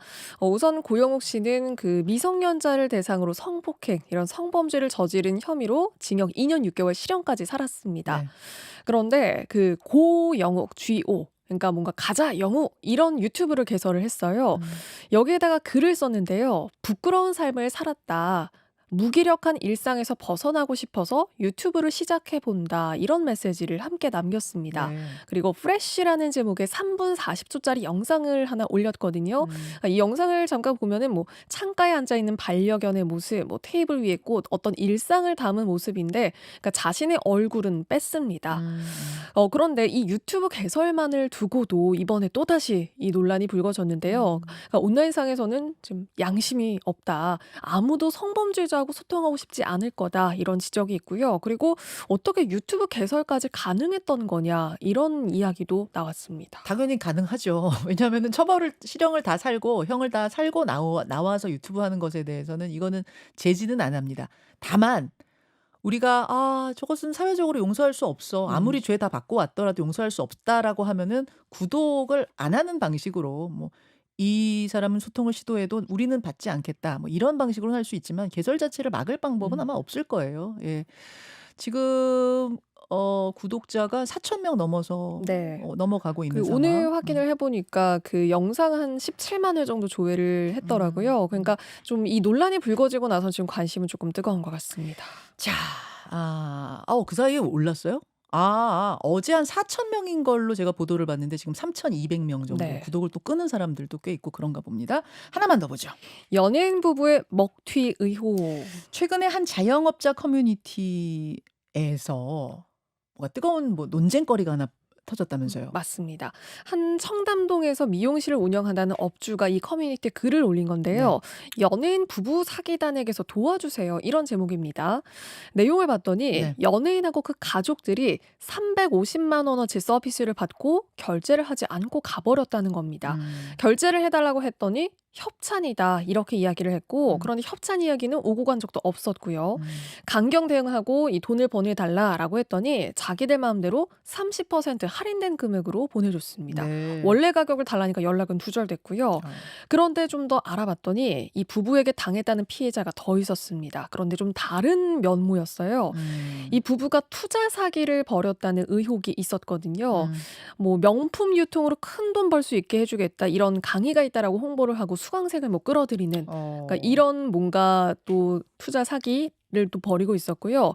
그리고 명품을 발주하게 하고는 뭐 물건이나 돈도 당연히 주지 않았고요. 이거는 완전 사기잖아요. 네, 그러니까 이런 사기로 계속해서 뭔가 사기를 벌이고 있었는데 네. 이 미용실 의혹까지 또 불거지게 된 겁니다. 그래서 이 연예인 부부가 대체 누군지 공개해라라는 게 지금 온라인상에서 가장 뜨겁고요. 그리고 사기가 꼬리를 무는 거냐 지금 이런 의혹들도 확산하고 있는 모양입니다. 아니 이 정도 되면은 당연히 실명 공개를 해야 되는 거 아니에요? 실명이 아직 공개가 안 됐습니까? 안 됐습니다. 아니 이게 사실이라면은 사기로 고소 고발도 들어가야 할 것 같고 실명도 공개가 돼서 피해를 더 이상 확산하지 않도록 네. 이걸 막아야 할 것 같은데 아직 실명이 공개가 안 되다 보니까 댓글에는 빨리 실명 공개해라 네. 막 이런 게 나오는 거군요. 그리고 이 제보자도 이 피해를 더 막기 위해서 나는 이번에 이렇게 제보를 한다라는 입장도 함께 밝혔습니다. 요거는 실명이 나오면 알려주세요. 네, 정보 차원에서라도. 알려드리겠습니다. 수고하셨습니다. 고맙습니다.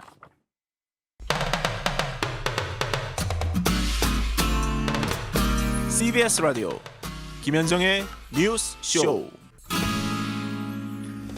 지난주 인천 청라의 아파트 지하 주차장에서 전기차가 펑 하고 폭발했습니다.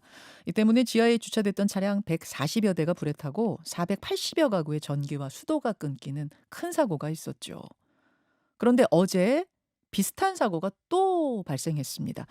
이번에는 충남 금산이었는데 건물 주차 타워에 주차 중이던 전기차에서 불이 난 겁니다. 제가 두 사건을 모두 유사하다 이렇게 설명한 이유는 두 전기차 모두 그냥 세워져 있던 차량입니다.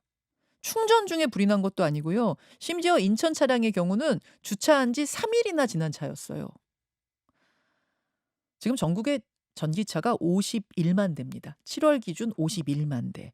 그리고 세계의 주요 자동차 회사들이 점점 전기차 비중을 늘려가고 있는 상황. 그래서 더더욱 이번 사고의 원인은 파악해야 할 것 같습니다.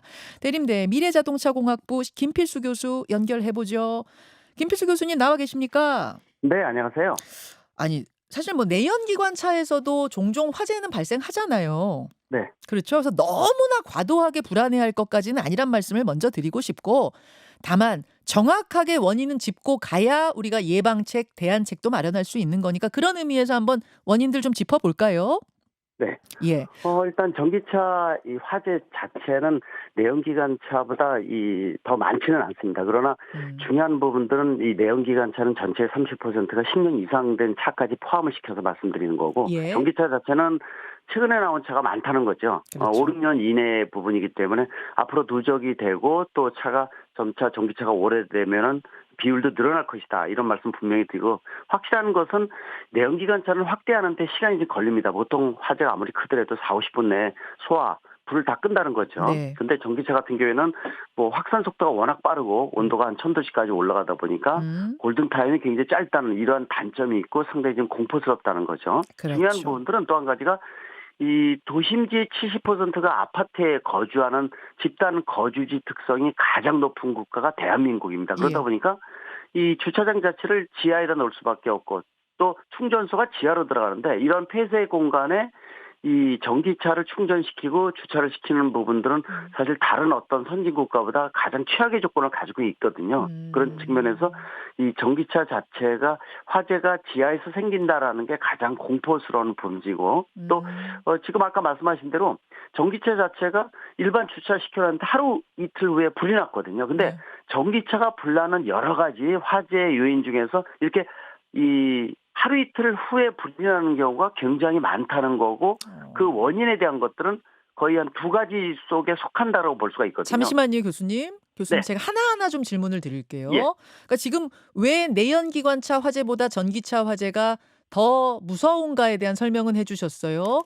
예. 내연기관차는 달리다가 뭐 불나는 경우는 있지만 불나도 일단 소방차만 도착하면 그래도 금방 꺼지는데 이 전기자동차는 불 끄는 게 너무나 어렵다. 그리고 밀집된 지역에 주차하는 경우가 많아서 이래저래 걱정이 많단 말씀은 해주셨고 알겠고요. 예. 예. 자, 일단 인천에서 발생한 화재하고 어제 금산에서 발생한 화재 두 건의 영상을 좀 보면서 짚어보겠습니다. 유튜브와 레인보우 앱으로 영상 보실 수 있는 분들은 함께 좀 봐주셨으면 좋겠어요. 우선 인천 청라에서는요. 이렇게 지하주차장에 가만히 주차돼 있던 차에서 갑자기 펑 소리와 함께 하얀 연기가 막 몽골 피어오르기 시작합니다. 예. 지금 여러분 보시는 저 화면에 갑자기 주차돼 있던 차에서 하얗고 시커먼 연기가 뭐 구름대처럼 위로 피어오르는 장면 보고 계시고 그러다가 펑 하고 폭발을 합니다. 이게 인천 청라의 전기차 화재. 자, 화면을 좀 돌려서 금산으로 가보겠습니다. 이건 어제 발생한 건데요. 금산에 이거는 어떤 장면이냐면 주차 타워에서 이제 그 꺼내가지고 차를 지금 이제 소방관들이 끄고 있는 장면인데 이 차는 펑 하고 터진 건 아니고 아래서부터 불이 이렇게 나기 시작했다. 이렇게 지금 묘사가 되고 있더라고요. 예, 이렇게 네. 불이 나고 지금 소방관들이 끄고 있는 이 장면. 두 차 모두 불의 시작은 배터리라고 보면 됩니까? 그렇습니다. 전기차의 화재 자체는 대부분 다 이 배터리 자체에서 불이 확산되면서 이 확대되는 부분들이라고 보시면 될 것 같고 이 두 건 모두 다 예. 가장 두려운 것은 이 차를 주차시켜 놨는데 하루 이틀 후에 또는 몇 시간 후에 나거나 이런 경우가 상당히 많다는 건데 이해가 되는 부분들이 배터리에서 시작이 되는데 원인은 두 가지라고 보고 있어요. 하나는 예. 이 과충전시킨 상태의 전기차는 이 배터리 셀에 무리가 가게 되면 화재가 생길 수 있다는 게 첫 번째 요인인데 가장 많은 원인 중에 하나가 과충전입니다. 과충전. 두 번째는 네.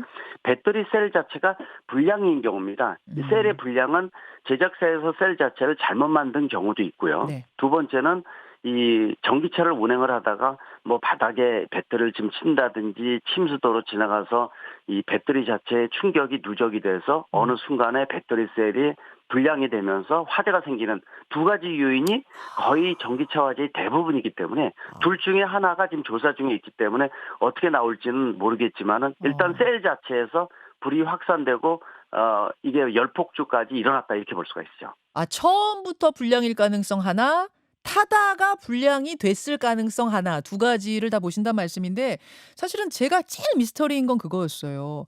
아니 뭐 충전 중에 그랬으면은 뭔가 충전기 불량으로 과충전이 됐다든지 아니면 뭘 잘못 꽂아 놔가지고 뭐 그렇게 된 거 아니야? 이런 걸 좀 유추해 보겠는데 이 차들 특히 인천 차량은 3일이나 저 자리에 그대로 주차해 놓은 차가 멀쩡하던 차가 왜 3일 만에 갑자기 폭발하느냐 이게 도무지 이해가 안 갔거든요. 근데 지금 교수님 말씀하신 말씀대로 배터리가 과충전된 채 서 있었거나 혹은 애초에 배터리 불량이거나 이런 거라면 여태까지 멀쩡하고 특히 3일이나 멀쩡하게 세워놨던 게 갑자기 터질 수 있습니까?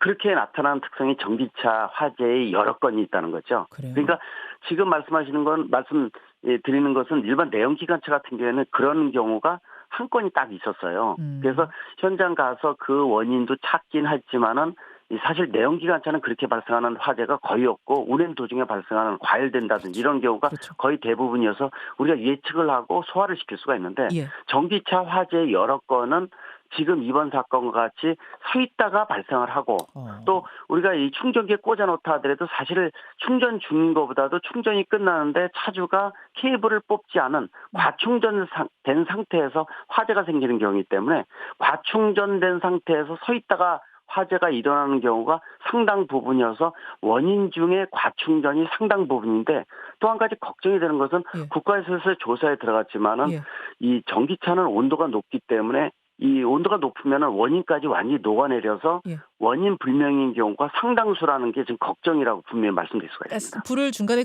끄기가 어렵기 때문에 새까맣게 완소가 돼야지만 불이 꺼지는 형태잖아요. 맞습니다. 그러니까 원인을 뭐 숯덩어리가 된 걸 가지고 원인을 밝혀낼 수도 없다 그런 말씀이시죠? 그렇죠. 그런 경우가 제일 많은 게 전기차 화재이기 때문에 실제로 원인 불명으로 나오게 되면은 예전에도 그런 국내에서 그런 문제가 생겨서 이 원인 파악이 힘들다 보니까 자동차 제작사와 배터리 제작사가 나눠가지고 이 배터리를 리콜하는 경우 이런 사례가 상당히 많은 이유도 원인 불명이라고 분명히 말씀드릴 수가 있죠. 교수님 근데 그냥 배터리 불량이다. 저는 이건 이해가 되는데 과충전 때문에 불이 난다는 부분은 조금 이해하기가 어려운 게 이미 그 아무리 충전기를 꽂아놔도 얘네들이 알아서 충전이 80% 정도 혹은 90% 정도 되면 멈추게 돼 있고 그 충전기가 꼽혀만 있을 뿐이지 이미 자체 종료가 되도록 시스템이 짜여져 있거든요. 그래서 뭐 우리 기름 주유하듯이 사람이 알아서 끊어줘야 되는 게 아니라 애초에 이거를 어느 정도 충전이 되고 나면은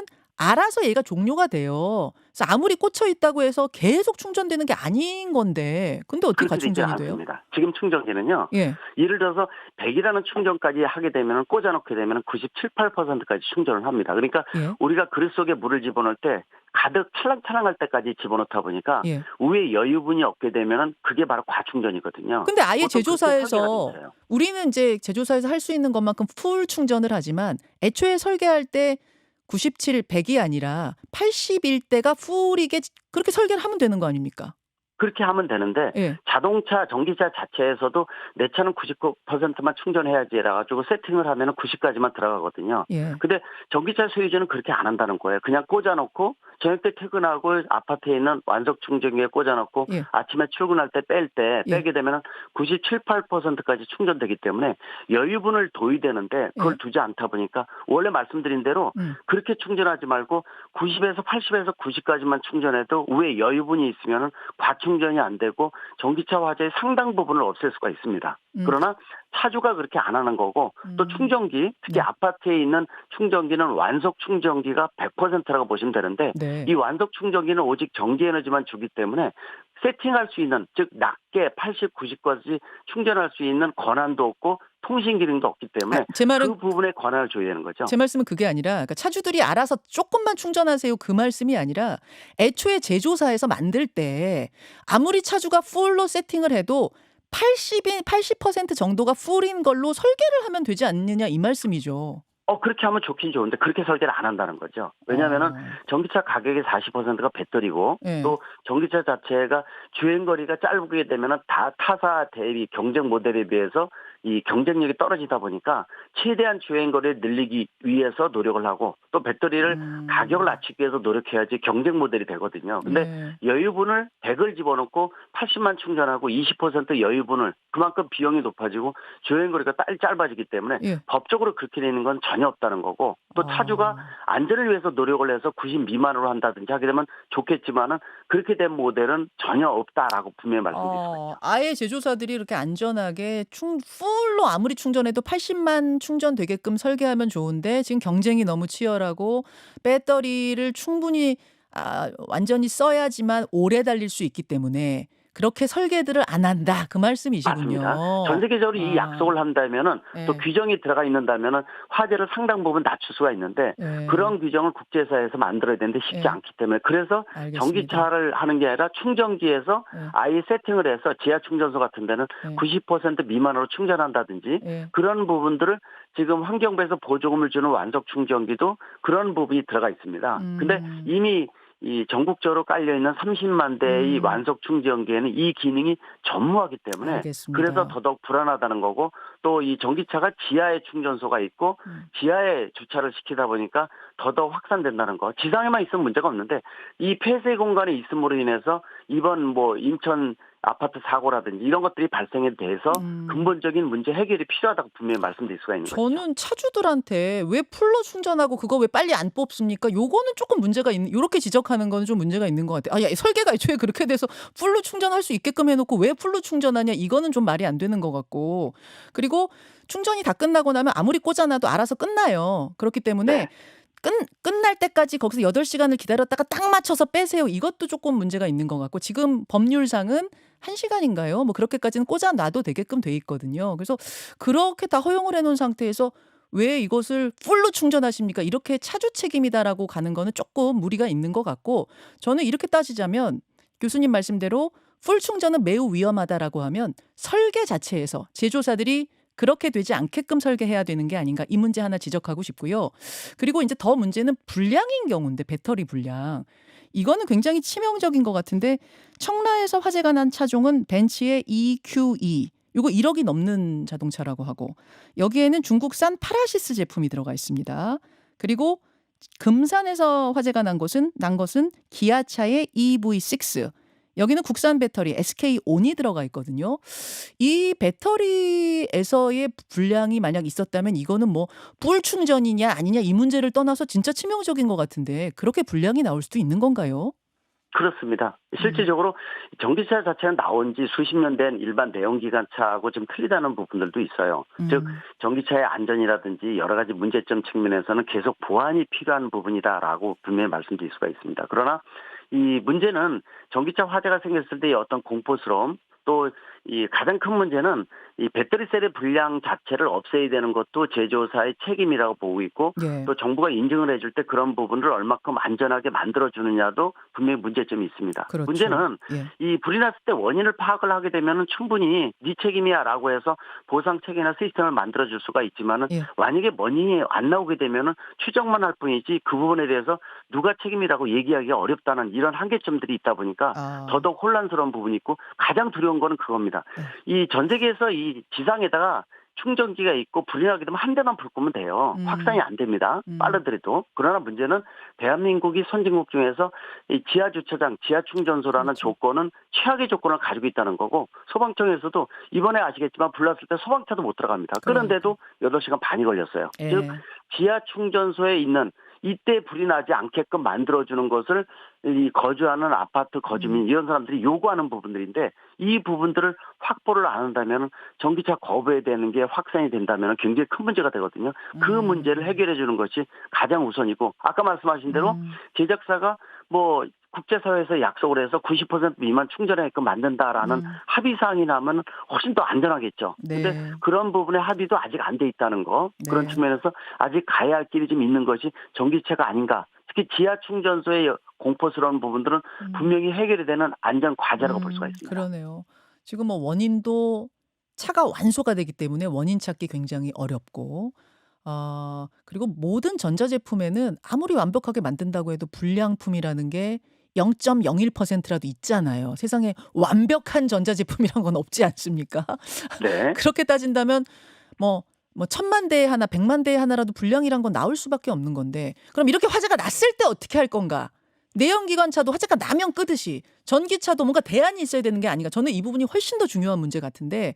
가장 중요합니다. 그렇죠. 바로 그 부분인데. 내연기관차만 하더라도 불이 나면 엔진 쪽에서 확산하는데 시간도 오래 걸리고 내가 소화기가 있다 그러면 지연지 시키고요. 2-3명이 모이면 끌 수도 있습니다. 근데 전기차는 아까 이 무슨 얘기하지만 연기가 올라오는 거는 이미 속에서 폭발 단계이기 때문에 그렇죠. 내가 소화기가 있어도 끈다라는 거는 굉장히 위험한 방법이에요. 그래서 전기차가 바닥에 배터리가 있고 이런 현상이 나타난다 그러면은 뭐 몇 초라도 시간이 있다 그러면은 주변에 확산하는 데를 뺀 위치에다 놓고 도망가서 119에 연락하는 게 최고의 방법이지 와. 소화기를 끌 수 있는 게 아닙니다. 그러니까요. 그런 특성을 전기차 소유자들한테 알려야 되는 것도 굉장히 중요하고 또 과속 방지턱 같은데 전 세계에서 제일 많은데 내연기관차 타고 다니면서 바닥 툭툭 친 기억들 다들 있지 않습니까? 예.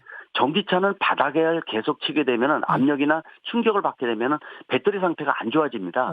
그리고 침수도로 지나갈 때 이 일반 내연기관차보다 우회도를 찾는 게 좋다는 거 이런 것들이 반복이 되면은 원인이 될 수도 있다는 거예요. 셀 자체가 불량이 돼서 불이 날 수 있다는 거 그런 여러 가지 조심스러운 요소도 분명히 있다고 말씀드릴 수가 있습니다. 알겠습니다. 결국 점점 더 기술이 좋아져서 불량 없는 전기차 배터리를 양산해내는 거 이게 최선의 방책이겠습니다만 이제 그때까지는 그럼 이 전기차들을 어떻게 할 것인가. 사실 지금 내연기관차 주요 그 자동차 회사들이 내연기관차를 점점 줄이고 다 전기차로 바꾸고 있는 상황이기 때문에 우리가 더더욱 이 대책에 대해서는 진지하게 검토해야 될 것 같습니다. 교수님 오늘 여기까지 말씀 듣죠. 고맙습니다. 네, 감사합니다. 대림대학교 김필수 교수였습니다.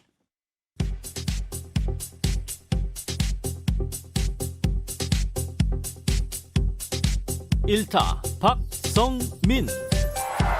일타 강사가 시원하게 짚어드리는 우리 정치판의 흐름. 일타 박성민 정치 컨설턴트 박성민 대표 어서 오십시오. 네, 안녕하세요. 요새는 정치 뉴스보다 경제 뉴스가 더 뜨거워요. 주식. 요 며칠 사이는 뭐 정치만 전망 잘 못하는 줄 알았더니 뭐 경제도 그닥. 전문가들이 그 직전에도 거의 뭐 예측을 못했을 정도로 대폭락, 어제는 또 폭등 뭐 이런 상황인데 이렇게 되면서 정치권에 주목받는 이야기는 뭐냐면 정치권에서 주목받는 이야기는 금투세 얘기예요. 금투세. 이게 금융투자세가 실시하기로는 정해졌지만 지금 몇 년째 유예를 하고 있지 않습니까? 작년이죠. 원래 작년에 하기로 한 걸 원래 2년 하기로 연장해서 했던 이제 거. 내년에 하기로 했죠. 유예하고 있는 상황에서 정부는 이거 아예 폐지하자 이런 입장이고 민주당은 그게 무슨 소리냐 실시해야 된다 쪽 입장이고 이런 상황 속에 그 증권 투자하시는 분들이 개인 투자자들이 진성준 의원 민주당의 진성준 의원한테 가서 지금 엄청난 항의를 하고 있다면서요. 그러니까 이게 금투세라는 게 뭐 주식이라든가 채권, 펀드, 파생 상품에 연간 한 5천만 원 이상 소득 올린 분들에 대해서 20% 가세하기로 했고 3억 원 이상이면 25% 정도 하기로 한 거.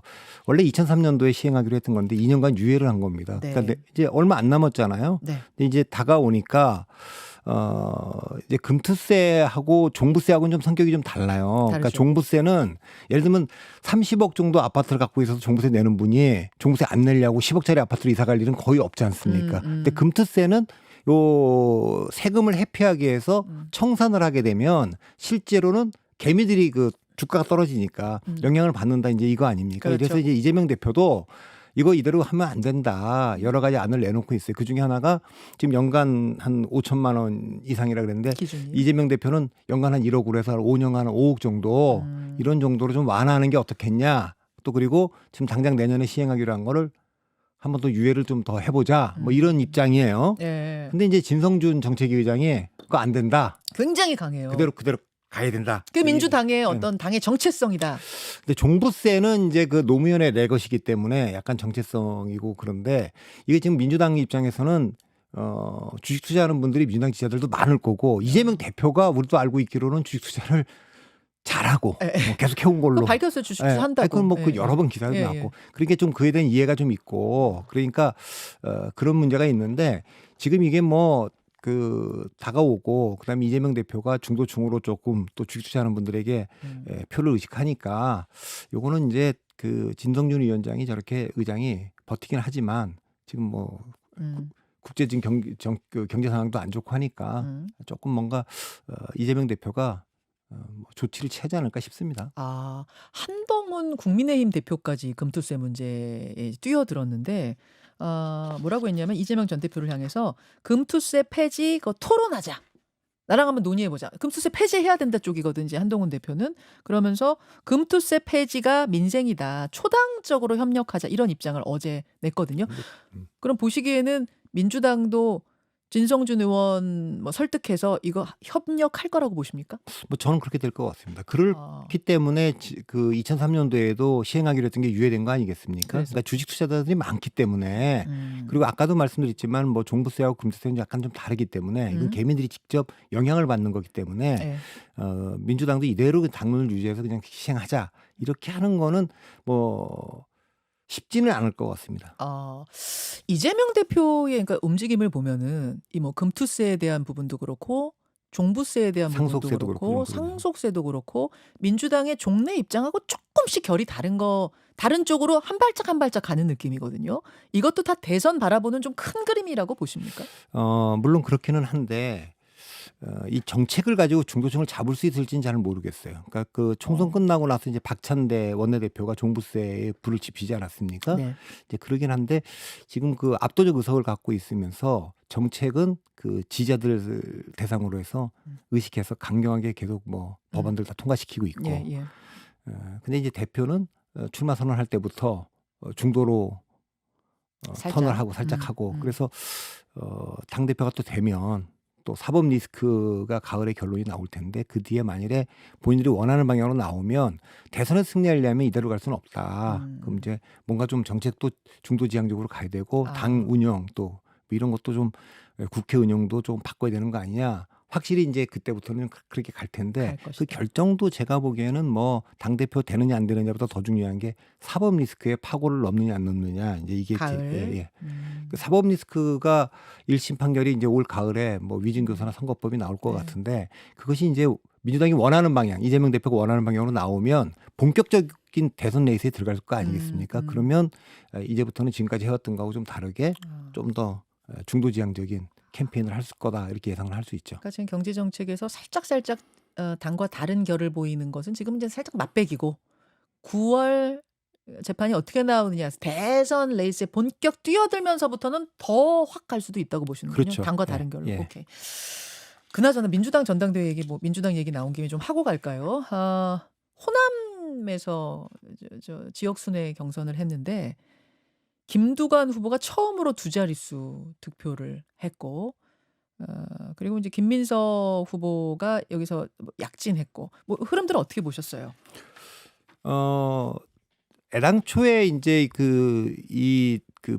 뭐 반명의 규모가 어느 정도 되느냐 이런 걸 좀 알아보려고 했는데 김두관 후보는 몇 가지 면에서 그 반명표를 다 결집시키긴 좀 어려운 그런 후보여서 이미 뭐 이제 그 이재명 대표의 승리 압도적 승리가 거의 확인된 거고 오히려 관심은 투표율인데 호남 투표율이 또 낮았지 않습니까? 그러니까 아마 유보를 하고 있을 것 같아요. 이재명 대표 체제에 대해서.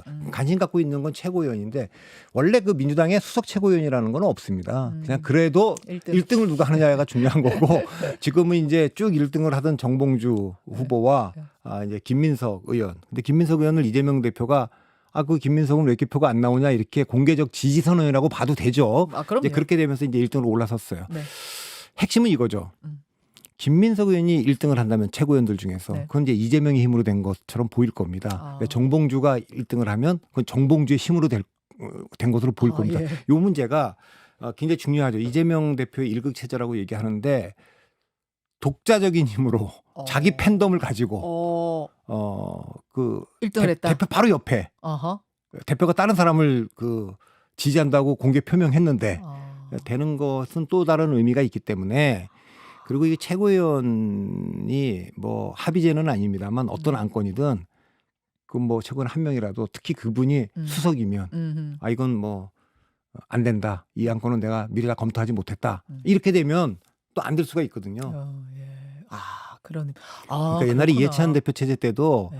그 김혜영 의원이 그 비주류 아닙니까? 맞아요. 근데 이제 뭐 당직자들이 안건을 최고위에 올릴 때 시간도 늦게 올리고 잘 안 알려주고 그러면 뭐 이분이 그냥 안건 통과시키려고 딱 대표가 해도 그건 제가 검토하지 못하니까 다음에 하죠. 이러면 다음에 하는 거예요. 태클 딱 걸면. 그렇죠. 몇 명 안 되니까. 그건 뭐 검토를 못했다는데 뭐. 심지어 수석이면 그 목소리 더 커지죠. 그렇죠.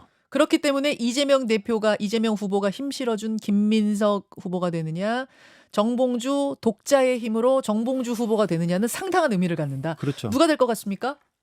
그런 거 물어보지 마세요. 이거 극한 직업이에요. 그런 거 물어보라고 제가 여기 있는 거예요.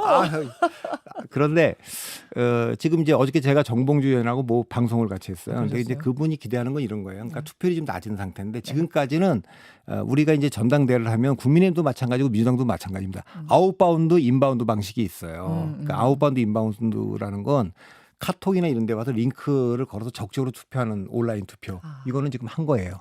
근데 반명들이 더 많을 것으로 예상하는 정봉주 의원도 그렇게 정봉주 후보도 그렇게 예상하는데 조금 그 소극적 투표사를 가진 분들은 ARS가 전화가 오면 거기에 이제 응답하거든요. 내가 링크 타고 눌러서 들어가진 않는데 오는 전화에 답은 한다. 아웃바운드 방식이라고 그러죠. 그러니까 여기서는 사실은 지금 숨은 표심이 좀 있다. 이제 그 기대를 하고 있는 거죠. 그러니까 투표율이 낮지만 전체적으로 지금 드러나고 있는 정도의 친명 대 반명의 구도는 아니다. 이 민주당 내가 그런 거가 있기 때문에 좀 더 봐야 될 것 같고 최고위원 5명 뽑는 건데 거기도 아주 치열해요. 그러니까 그 전에 사실 호남 경선 들어가기 전까지만 해도 뭐 한준호, 민영배 이분들은 좀 뒤에 있었는데 이제 그냥 거기서 그냥 대거 지금 득표를 하면서 지금 올라와 있고 그러나 이제 마지막 최고위원은 이제 그 민영배 의원하고 이제 김병주 의원의 그 다툼 그것도 이제 끝까지 봐야 될 거기 때문에 그러나 이 전당대회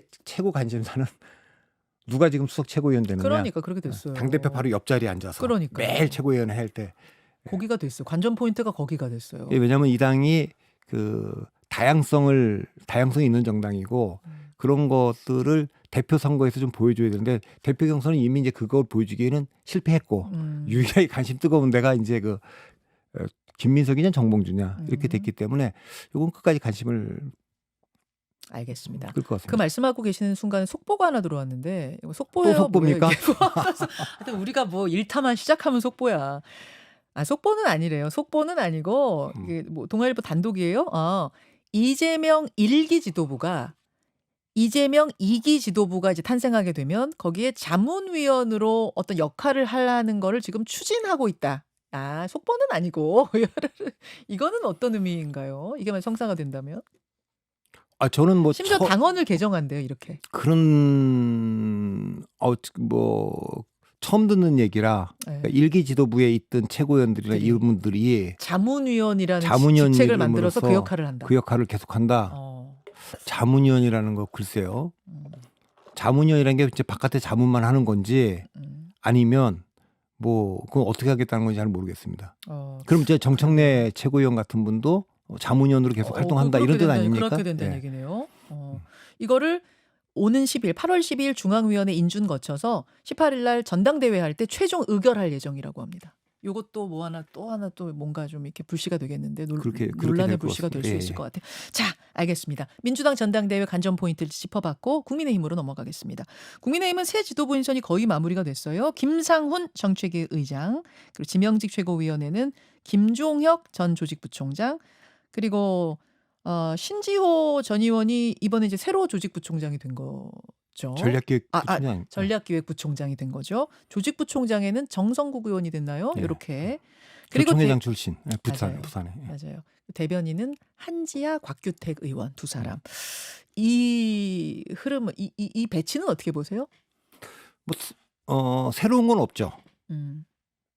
다 캠프에 있던 분들이고 예. 처음부터 다 도와줬던 분들로 예상됐고 뭐 부산 분들이 많죠 지금. 예. 거기 뭐 정성국, 뭐 곽규택 이런 분들 다 그 지역구고 뭐 신지호 전 의원도 그렇고 다 캠프에 초기부터 참여한 것으로 알려져 있기 때문에 지금까지 드러난 인선에는 뭐 특별한 뭐 주목할 만한 건 없습니다. 그러니까 김종혁 전 조직부총장이 그 지명직 최고위원으로 들어왔고. 네. 그렇죠. 앞으로 좀 남아 있는 게 여의도 연구원장. 이분은 아마 홍영림 원장은 한동훈 비대위원장이 임명한 것으로 알려져 있기 때문에 계속 갈지 교체할지 그런 이제 하이당자들이 좀 있는데 이번에 뭐 당직 인선의 핵심은 역시 정책의장 아니었겠습니까? 그렇죠. 그분은 뭐 인품이나 능력과 무관하게 제가 지난번에 이 방송에서 말씀드렸지만. 화합과 통합의 상징이 되는 바람에 화합과 통합보다는 변화의 그 메시지를 줘야 되는 입장에서 교체가 불가피했을 것으로 보이고 김상훈 의원이 4선 아닙니까? 네. 그러니까 뭐 삼성 원내대표의 4선 정책위 의장도 좀 잘 안 맞는 겁니다. 이례적이죠. 이례적인 거고 이례적이에요. 굉장히 겸손하게 그분이 받아들였기 그러니까 의총에서 추인된 거고 뭐 이렇게 된 거기 때문에 그분이 뭐 아주 그냥 대놓고 한동훈 위원장 편이다 이렇게 보기도 좀 어렵습니다. 지금 5대 4냐 4대 5냐 자꾸 말들이 많은데 이제 그거는 뭐 어차피 거기서 표결할 일은 아니니까. 그럼 일부러 그렇게 좀 뭐랄까요? 어느 한쪽 계파에 딱 속하지 않는 어떻게 보면 잘 모르겠는 분을 한 거라고 보세요? 저는 뭐 그건 중요하지 않다고 봅니다. 정점식 의장을 교체하느냐 안 하느냐가 굉장히 중요했고 그거의 메시지는 예. 그동안 친윤들 중심으로는 갈 수 없다. 이런 메시지를 전달을 해야 되기 때문에 그렇게 했고 그렇게 하기로 결정한 상황에서는 가장 부담이 없는 저항이 없는 그런 식으로 해야 되기 때문에 가장 무난한 분을 인선했을 거라고 보지 한동훈 위원장의 입장을 뭐 지지하거나 모든 걸 항상 껌껌이 뭐 편드는 그분을 선임했다고 보이지는 않고요. 아하. 교체 자체가 방점이었다. 저는 그렇게 말씀이고 봅니다. 그래서 이제 의총을 좀 무난히 통과할 수 있는 무난한 사람으로 택한 것 아니겠습니까? 무난이라는 표현이 그 긍정적인 말인지 부정적인 말인지 모르지만 두루두루 원만한. 여기서는 긍정이죠. 그러니까 알겠습니다. 그렇게 저는 긍정적인 표현으로 쓰고 있습니다. 예, 정책위 의장은 선출이 됐고 저는 그 부분을 좀 주목하고 있는데요.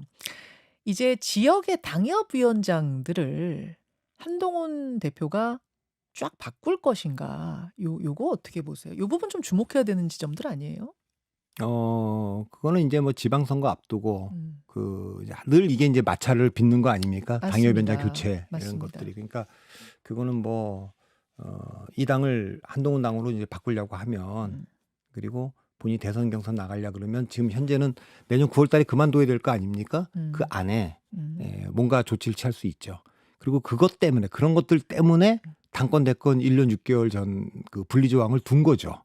당 대표가 기득권을 가지고 자기 대선 경선에 유리하게 판을 짤 것. 그렇죠. 쫙 당무감사해가지고 당협위원장들 교체해가지고 자기 사람을 쫙 심는 거. 이게 사실은 당 장악의 루트잖아요. 옛날엔 당 총재 때는 다 그렇게 했어요. 그렇게 했는데 박근혜 대표 시절에 2005년 11월달 그걸 받아들인 거죠. 1년 6개월 전에 이걸 분리시킨다. 왜? 자기 선거 경선에 유리한 쪽으로 할 수 없도록 하자. 이런 거기 때문에 내년 9월에는 이제 당원 당규를 안 바꾸면 나와야 되는데 그 전에 뭔가 조직적인 변화를 줄 건지는 좀 봐야 될 거고 그때 뭐 지금 휴전 상태로 돼 있는 친윤 대 친한의 싸움이 지금 잠복해 있지만 폭발할 수 있죠. 저도 그래서 거길 보고 있는 거예요. 거기가 지금 잠복해 있는 친한 친윤의 갈등에 어떤 도화선이 되지 않겠는가? 당협위원장 또 조직위원장 이런 거 교체할 때요 장난 아니거든요. 거기서 뭐 거의 스파크가 일어나니까. 그러니까요. 거기가 또 하나 관전 포인트 같습니다. 윤상현 의원은 이런 말했습니다. 윤석열 대통령과의 가교 역할하는 사람이 좀 지도부에 들어갔어야 되는데 그 부분에서 아쉬움이 있다. 그거 지금 가교 역할 이준석 대표도 그것 때문에 윤석열 대통령 잘 모르고 두 분이 잘 모르니까 저랑 이름이 같습니다만 박성민 의원이라고 울산에 그분 비서실장 썼잖아요. 친윤 박성민 비서실장 그렇죠. 예, 그렇게 썼는데 실제로 뭐 그 중간에 그만뒀고 어떻게 보면 이준석 대표의 입장을 대통령한테 전달한다기보다는 네. 뭐 대통령의 입장을 이준석 대표한테 더 많이 전달했다 그런 뭐 의심을 피해 의식을 좀 갖고 있지 않았겠습니까? 아하. 이준석 대표도. 그러니까 사실 뭐 지금 대통령과의 관계는 직접 만나서 풀 얘기지 가교 역할을 할 사람들이 있다고 해서 또 소통이 잘 되거나 이런 게 아니고 차치하면 오해를 더 불러일으킬 수도 있기 때문에 예, 그건 대통령 이번에도 뭐 정진석 실장이 배석하긴 했습니다만 직접 만났잖아요. 네, 그러니까 네. 그렇게 하는 방식으로 풀지 않을까 싶습니다. 그렇게 보시는군요. 직접 하는 걸로. 알겠습니다. 국회로 좀 눈을 돌려보겠습니다. 국회 생각하면 갑갑해요. 지금 여야가 합의해서 통과시킨 법안이 한 개도 없어요. 한 건도 없습니다. 단 한 건도 여야 합의로 된 게 없습니다. 그런 상황 속에서 또 이제 25만 원 지원법, 민생 지원금이라고 하죠. 25만 원 지원금, 뭐 노란 봉투법 이런 거 다 통과되고 거부권 행사하고 끝없는 무한 도돌이표 같은 이 상황. 이거 어떻게 풀어야 합니까? 제가 이거 이제 비토크라시라고 얘기를 계속했고 예. 이 상황은 지금 대한민국 정치의 지금 핵심적인 문제가 비토크라시인데 대통령제가 갖고 있는 약점 중에 약점이죠. 그러니까 내각제는 이런 일이 없지 않습니까?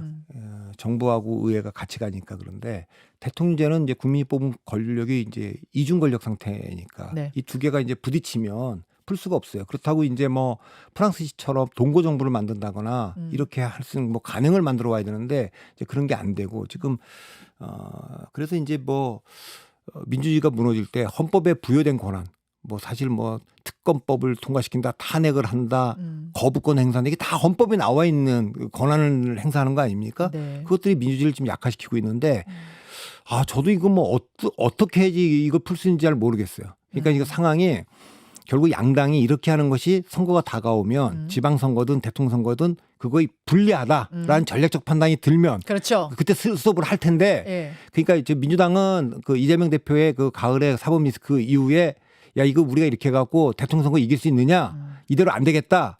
저는 계속 그 얘기 하는 겁니다. 민주당한테 이런 식으로 계속 일방적으로 통과시키면 압도적 의석을 갖고 있는 민주당에 대통령까지 주겠느냐 그걸 전략적으로 판단해야 된다는 겁니다. 그 기회가 있었죠. 지난번에 그 총선 끝나고 나서 대통령과 이재명 대표가 만났을 때가 결정적 장면이었어요. 결정적. 왜냐하면 대통령은 계속 안 만난다 그랬고 이재명 대표는 만나자고 얘기해서 만났는데 종이 끝내갖고 선전포고문 읽듯이 10몇 분 읽었잖아요. 이재명 대표가. 그거 저는 모르겠습니다. 이재명 대표가 그때가 결정적으로 연금개혁이든 그러니까 대통령보다 더 대통령처럼 보이면서 국민적 사항에 뭐 연금개혁도 그때 있었고 그랬잖아요. 그런 거 선제적으로 다 딱딱딱 털고 뭐 몇 가지를 좀 했다면 좋았던 기회가 아니었나 싶어요. 그게 이제 양보하는 모습처럼 보이는 게 좀 부담스러웠던 건 아닐까요? 그런 건 있죠. 그 지지자층들이 그렇지만 저는 분명하게 저한테 물어봤다면 이재명 대표는 그 순간에 얻어야 될 이미지가 대통령보다 더 대통령 같은 이미지를 얻어갖고 나왔어야 되는데 국가 경영의 이재명 대표가 더 책임감을 느끼고 있구나.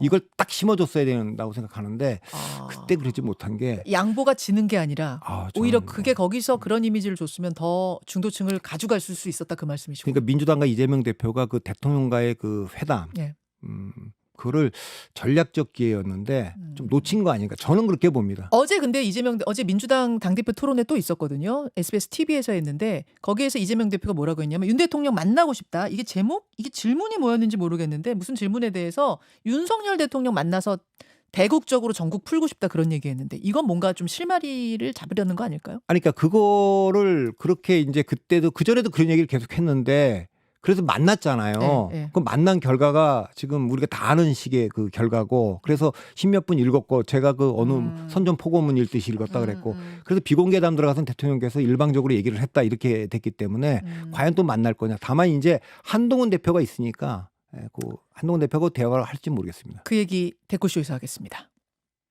김현정의 뉴스쇼 고맙습니다. CBS. 자, 제가 오늘 왜 이렇게 에너지가 넘치죠? 막 시간이 다 3초, 5초 이렇게 남길 때까지 빡빡하게 지금 채워서 쓰고 있는데 오늘도 아슬아슬하게 끝냈습니다. 본방송 여기서 마치고요. 우리 박선미 대표하고는 조금 더 못다한 이야기를 나누고 싶어서 제가 잡았는데 일단 잡혀주셔서 고맙습니다. 시간 많습니다. 우리가 휴가도 못 갔는데. 진짜 이상한 게 박성민 대표하고 일타 박성민만 진행하다 하고 있으면 꼭 속보가 들어오는데 오늘은 아까 그거는 뭐 아까 그건 속보 아니고 진짜 속보는 이거예요. 또 있어요, 진짜. 경제 속보가 하나 들어왔어요. 경제 속보가 삼성전자가 HBM3E 요거는 그러니까 5세대라고 해서 지난번 뭐 3세대 그거 말고 예. 되냐 안 되냐 했던 그거의 엔비디아 퀄 테스트를 통과했다는 속보가 들어와 있습니다. 이건 진짜 속보네요. 이건 진짜네요. 예, 로이터 발입니다. 지난번에 4세대는 맞아요. 뭐 납품한다 그랬는데 이제 5세대니까. 4세대 뭐 이거 통과는 큰 뉴스는 아니었어요. 근데 5세대 고대형 메모리죠. 이게 SK하고 지금 정면 승부하고 있는 부분이 그래요, 5세대니까. 맞아요. HBM3E 8단을 납품하기 위한 퀄 테스트, 이제 품질 테스트죠. 품질 테스트를 통과했다고 로이터 통신이 보도를 했다는 속보. 8단. 이거 HBM3 8단이면은 맞는 거예요? 12단 말고 8단이면 맞는 거예요? 8단이면 계속 기다리던 그거 맞는 거예요? 또 이게 되게 복잡하더라고요. 막 8단 12단은 지금 뭐 계속 하고 있는 12단 개발 중인 개발 거고. 중인 거죠. 아, 통과하느냐 마느냐 했던 게 8단인 8단. 거군요. 잘 됐네요. 잘 됐네. 뭐 정확하지는 않습니다. 제가 이건 뭐 우리 꿀단지 배쟁이 님이 그렇게 되면 10만 전자 가는 건가요? 물어보셨는데 저희 몰라요. 저희가 어떻게 알아요? 10만 전자 가는지 12만 전자 가는지. 아니 저도 우리 정치도 잘 모르지만 경제도 이제 이번에 일본이 금리 인상했지 않습니까? 예. 그러면서 이제 뭐 엔캐리 트레이드 청산 자금들이 그냥 영향을 계속 미치고 네. 또 미국 금리도 지금 이게 그래서 이제 뭐 쇼크가 뭐 경기 침체냐 아니냐 갖고 논쟁이 좀 있고 그래서 만일에 경기 침체에 빠지고 파월이 이걸 금리 인하 시기를 놓쳤다 이러면 뭐 민주당한테 유리하지 않지 않느냐 이런 얘기도 있었지만 있었죠. 사실은 금리 인하를 계속 막아온 건 이제 트럼프 쪽이거든요. 아, 그래요? 트럼프는 하지 말라 그런 거죠. 금리 인하를. 왜냐하면 금리 인하 그러니까 그 승기를 잡은 입장에서 경기 침체를 벗어나는 그런 조치를 하지 마라 이런 그치, 거기 때문에 그렇지. 이 책임은 분산될 것 같고요. 예. 그러니까 뭐 아까 그 10만 전자 얘기하신 분은 배쟁이님, 저희 몰라요. 저희는 모르고 저희 오늘 짧게 할 거고 뒤에 원래 목요일 날 경제 댓글 쇼를 진행해요. 박정호 교수님이. 박정호 교수님 명쾌하잖아요. 명쾌하시죠. 전문가 쉽게 설명해 주시는데 지금 경제 상황이 너무 이상하고 증시가 너무 이상해서 오늘로 땡겼어요. 오늘 들어오세요? 오늘 긴급 경쿨쇼가 있어서 대표님하고 저는 빨리 끝내고 왜 금투세 같은 거 그분한테 물어보면 저한테 물어봐요, 뭘. 아니, 도대체. 아니, 그 금투세 하냐 마냐. 이 얘기도 좀 일찍 문제야. 하시지. 지금 얘기 듣는 거예요. 아무도 얘기 안 해주시네. 그래서 우리 빨리 끝내고 빨리 경쿨쇼로 넘겨서 거기서 뭐 엔비디아니 뭐 이런 거는 거기서 들으시면 돼요, 여러분. 제가 조금만 하고 보내드릴게요. 박세 대표님 하던 얘기는 우리가 마저 해야죠. 그래서 이재명 대표가 어제 TV 토론회에서 가장 만나고 싶은 사람이 누구냐라는 질문에 대해서 윤석열 대통령 만나서 좀 지금 이 순간 가장 만나고 싶은 사람이 누구냐라는 질문에 전에도 잠깐 뵙긴 했지만 절박한 과제가 있어서 꼭 만나고 싶다 하면서 지금 이제 이 전국 막힌 전국 풀어보고 싶다라는 메시지를 냈거든요. 또 한 번의 만남이 있을 수 있겠습니까? 그런 면담 단독 면담은 없을 것 같습니다. 그래요? 네, 왜요? 이제는 뭐 국민의힘 당 대표가 차기 대권 주자인 한동훈 위원장이고 보수에서 1위입니다. 1위. 그렇기 때문에 그전에는 뭐 위상 문제도 얘기도 하고 막 그랬을 테지만 뭐 김기현 대표 때나 이럴 때는 지금 그런 건 아니기 때문에 대통령이 여야 대표를 같이 만나는 그래서 한동훈 대표와 이재명 대표를 만나는 그 방식은 저는 하는 게 좋겠어요. 3자 회동이 있을 수 있다고 보세요? 그래서 쟁점 법안들이나 이런 것들을 그러니까 뭐 3자 회담이 되든지 거기에 이제 원내대표들까지 같이 가든지 뭐 그렇게는 할 수 있다고 좀 보거든요. 대통령이 이제 초청하는 거죠. 그래서 그때 뭐 우리가 지금 다뤄놨던 그 연금 개혁안들, 뭐 구조 개혁까지 같이 하자 그런 것까지 포함해 갖고 지금 뭐 현안들이 한두 가지가 아니에요. 한두 가지가 아니에요. 그러니까 원래 지난 국회에서 통과시켰어야 되는 것들이 굉장히 많아요. 아주 좀 시간에 쫓기는 것들이 이제 그런 것들을 같이 할 수 있죠. 그러니까 지금 이야기의 시작은 뭐였냐면 도대체 이 꽉 막힌 전국을 풀 수 있는 방법이 뭡니까? 제가 그 질문 드린 거거든요. 야당은 야당의 힘으로 법안 단독 통과시키고 그럼 대통령은 뭐 기다렸다는 듯이 거부권 또 행사하고 그러면 또 재발의하고 거부권 재발 이걸 풀긴 풀어야 될 텐데 그게 뭐냐라는 것에 대해서 답변이 일단 만나서 일단은 그걸 뭐라 그러죠? 탑다운 방식으로 푸는 것 그걸 제안하셨는데 그거는 이제 좀 다른 거죠. 뭐가 다른 거냐면 그전에는 거부권 행사하는 주체는 누굽니까? 대통령 아닙니까? 네. 일방적으로 국회 통과시키는 주체는 누굽니까? 민주당 이재명 대표 아닙니까? 네. 그럼 여기 누가 빠져 있습니까? 국민의힘이 빠져 있는 거 아닙니까? 그렇죠. 근데 국민의힘의 한동훈 대표는 몸집이 자기 커졌다. 대권적으로 몸집이 커졌으니까 이제는 오히려 삼자. 한동훈 대표가 제안할 수 있죠. 아하. 이재명 대표 대통령께 말씀드려서 뭐 지난번에 뭐 그 회동할 때 그런 부탁을 했는지도 잘 모르겠어요. 대통령께서 같이 모입시다. 불러달라 이렇게 얘기했을지도 모르기 때문에 야 이거 한동훈이 들어오더니 뭐가 풀리네. 야, 근데 이해는 돼요. 대표님 말씀 이제 3자 회동에서 뭔가 그렇게 매듭 풀어야 된다. 머리론 이해가 되는데 정말 그런 일이 벌어질까 하면 그 장면이 잘 안 그려져요. 왜냐하면 그건 그냥 제 생각입니다.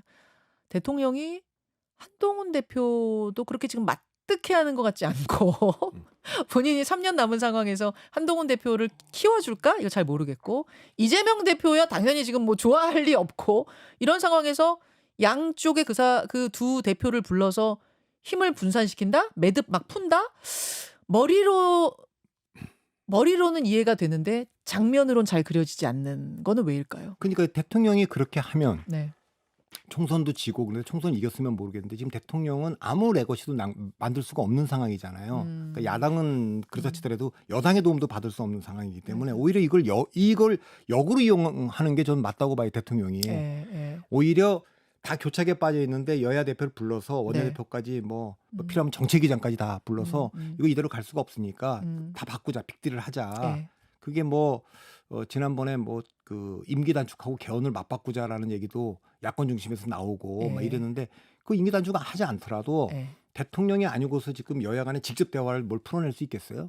그렇기 때문에 어쨌든 대통령은 거부권이라는 게 있으니까 그런 걸 하고 한동훈 대표는 실제로는 여야 대표가 합의하면 대통령이 거부권 행사하고 제2요구를 해도 200석 이상 통과시킬 수 있잖아요. 그렇게 할 수는 없는 거 아닙니까? 왜? 아니 여당 대표가 여당이 대통령의 의사에 반해갖고 대통령을 빼놓고 할 수는 없는 거니까 그런 면에서 보면 대통령의 주도권을 좀 인정하면서 한동훈 대표도 무력했던 여당이 아니라 완전히 그 중심 중에 하나, 주체 중에 하나로 들어가고 야당도 이제 그동안에 모든 걸 해봤지만 힘으로 밀어붙여봤지만 얻는 게 별로 없잖아요. 그렇지. 대통령이 뭐 하고 싶은 걸 못하게 하는 거는 있지만 본인들이 원하는 걸 얻지 못하니까 그 빅딜을 통해서 뭔가 좀 얻어내야 그다음에 이게 수권 정당이구나. 아 이분한테 대통령 맡겨도 되겠구나. 그런 걸 심어줄 수 있지 않겠어요?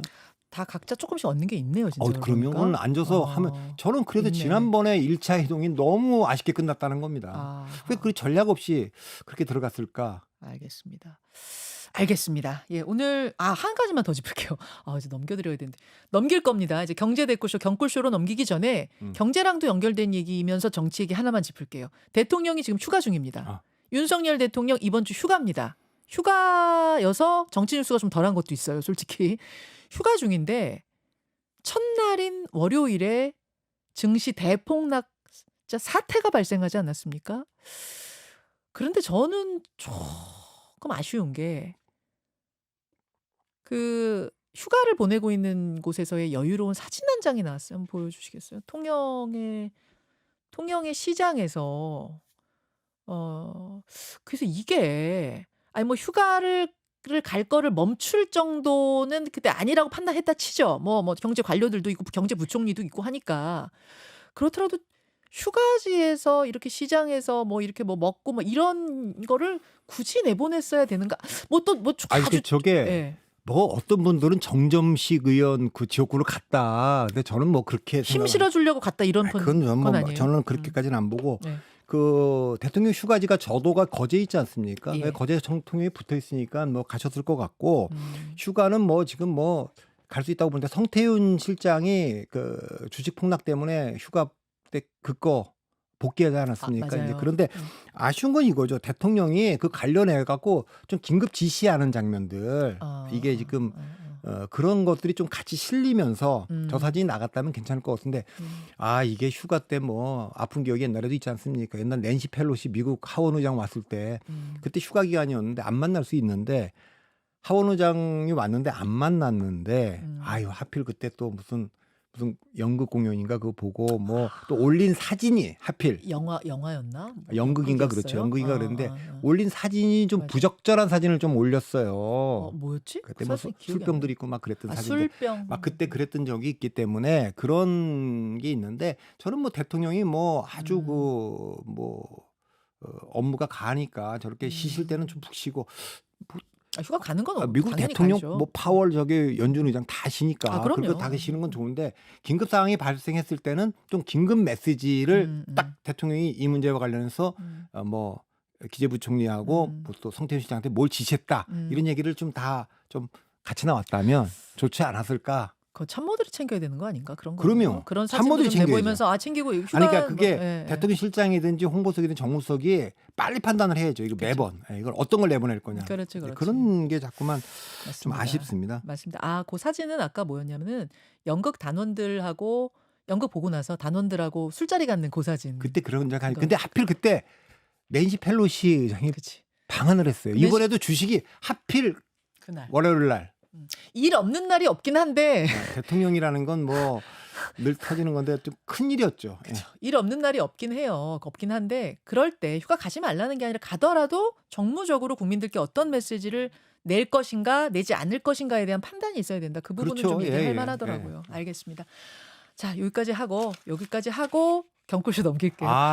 그래도 커피는 돌리고 가세요. 아니, 커피는 기다리시는 분들 진짜 계시니까. 이거 뒤에 나오는 분들이 꿀단지는.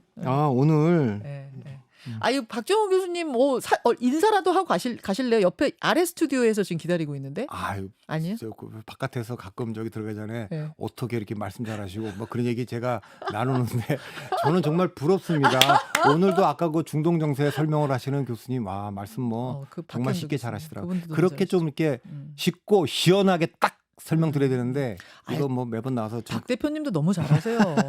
이 말이 나올 때까지 기다리신 거 아니에요 지금? 그렇죠. 이 극한 직업입니다. 최고위원 누가 됩니까? 1등이 누굽니까? 이거 뭐 물어보면 바로 다음 날 나오는 거 딱 답 써놓고 가야 되잖아요. 제가 잘못했습니다. 어려운 질문만 하는 저. 자, 커피 고르시는 동안 제가 먼저 드릴게요. 그러면은. 어떤 꿀단지께 좀 드릴까? 이분 드려야겠다. 로비나 맘님이 핑크색이 너무 잘 어울리세요. 일단 박성민님 그러셨는데 남자는 핑크죠. 여러분 진짜 모르세요? 남성분들이 핑크 입으시면 되게 매력적이에요. 그러니까 왜 핑크는 여성색 막 이런 우리 고정관념이 있잖아. 근데 핑크가 의외로 남성들한테 굉장히 잘 어울리고 굉장히 매력적이라는 거. 예, 고맙습니다. 로비나맘님. 박 대표님 고르셨어요? 아니 못 골랐어요. 이분들 이렇게 어려워하셔요. 그러니까 이게 진짜 못하겠다. 탁 찍으세요. 탁탁. 한 번만 하는 거예요 오늘? 두 분 하세요. 너무 힘드시면 두 분 하셔도 돼요. 아니 그런 건 아니고 난 한 명 하기도 어려워서 오늘. 합격하기도 어렵다. 와 이거 왜 이렇게 갈수록 더 어려워지지 이게? 진짜 마음도 약하셔가지고. 그러니까 이게 다 마음이 약하셔서. 제가 그냥 뭐 이렇게 정치 얘기는 뭘 물어도 딱 말씀 잘하시는 분이 왜 근데 제가 오늘 이게 저는 모르고 왔는데 이게 의상이 시원해 보이나 보다. 의상에 대한 얘기들이 되게 예뻐요. 많네. 되게 색깔이 우리 박 대표님은 의상의 스타일은 뭐 항상 거의 스탠더드한데 색상이 되게 예쁜 핑크, 예쁜 연두 잘 골라오시네. 그냥 오늘 저기 떼수이님께 박현진, 김현정 케미가 참 좋으시다고 얘기하시니까. 좋습니다. 그것도 칭찬 감사합니다. 케미가 또 되게 중요해요. 진행자하고 말도 우리 길어진다. 김현정 앵커 케미 안 좋은 분이 있습니까? 제가 바깥에서 보면. 가끔 있어요. 가끔 있어요. 그래요? 모르시는구나. 가끔 있어요. 박정호 교수 기다리시니까 우리 얼른 인사하고 넘기죠. 여러분 오늘 경제 댓글쇼 원래 목요일인데 긴급 진단을 위해서 오늘 수요일로 땡겼습니다. 그만큼 상황이 지금 긴급하거든요. 경제댓글쇼 가만히 계시면 방을 옮겨드리는데 잘 안 옮겨진다 하면은 댓글쇼 방으로 찾아 들어오시면 됩니다. 뉴스쇼 플랫폼 안에 댓글쇼 방이 실시간 떠 있어요. 경제댓글쇼로 모이십시오. 나눠주십시오. 네, 나눠주십시오. 이제 좀 적응되시죠? 예. 자, 세상에서 가장 예쁜 굿바이 날리면서 저희는 가겠습니다. 여러분 고맙습니다.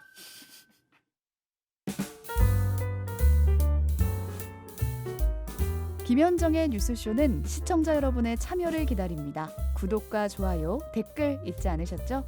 알림 설정을 해두시면 평일 아침 7시 10분 실시간 라이브도 참여하실 수 있습니다.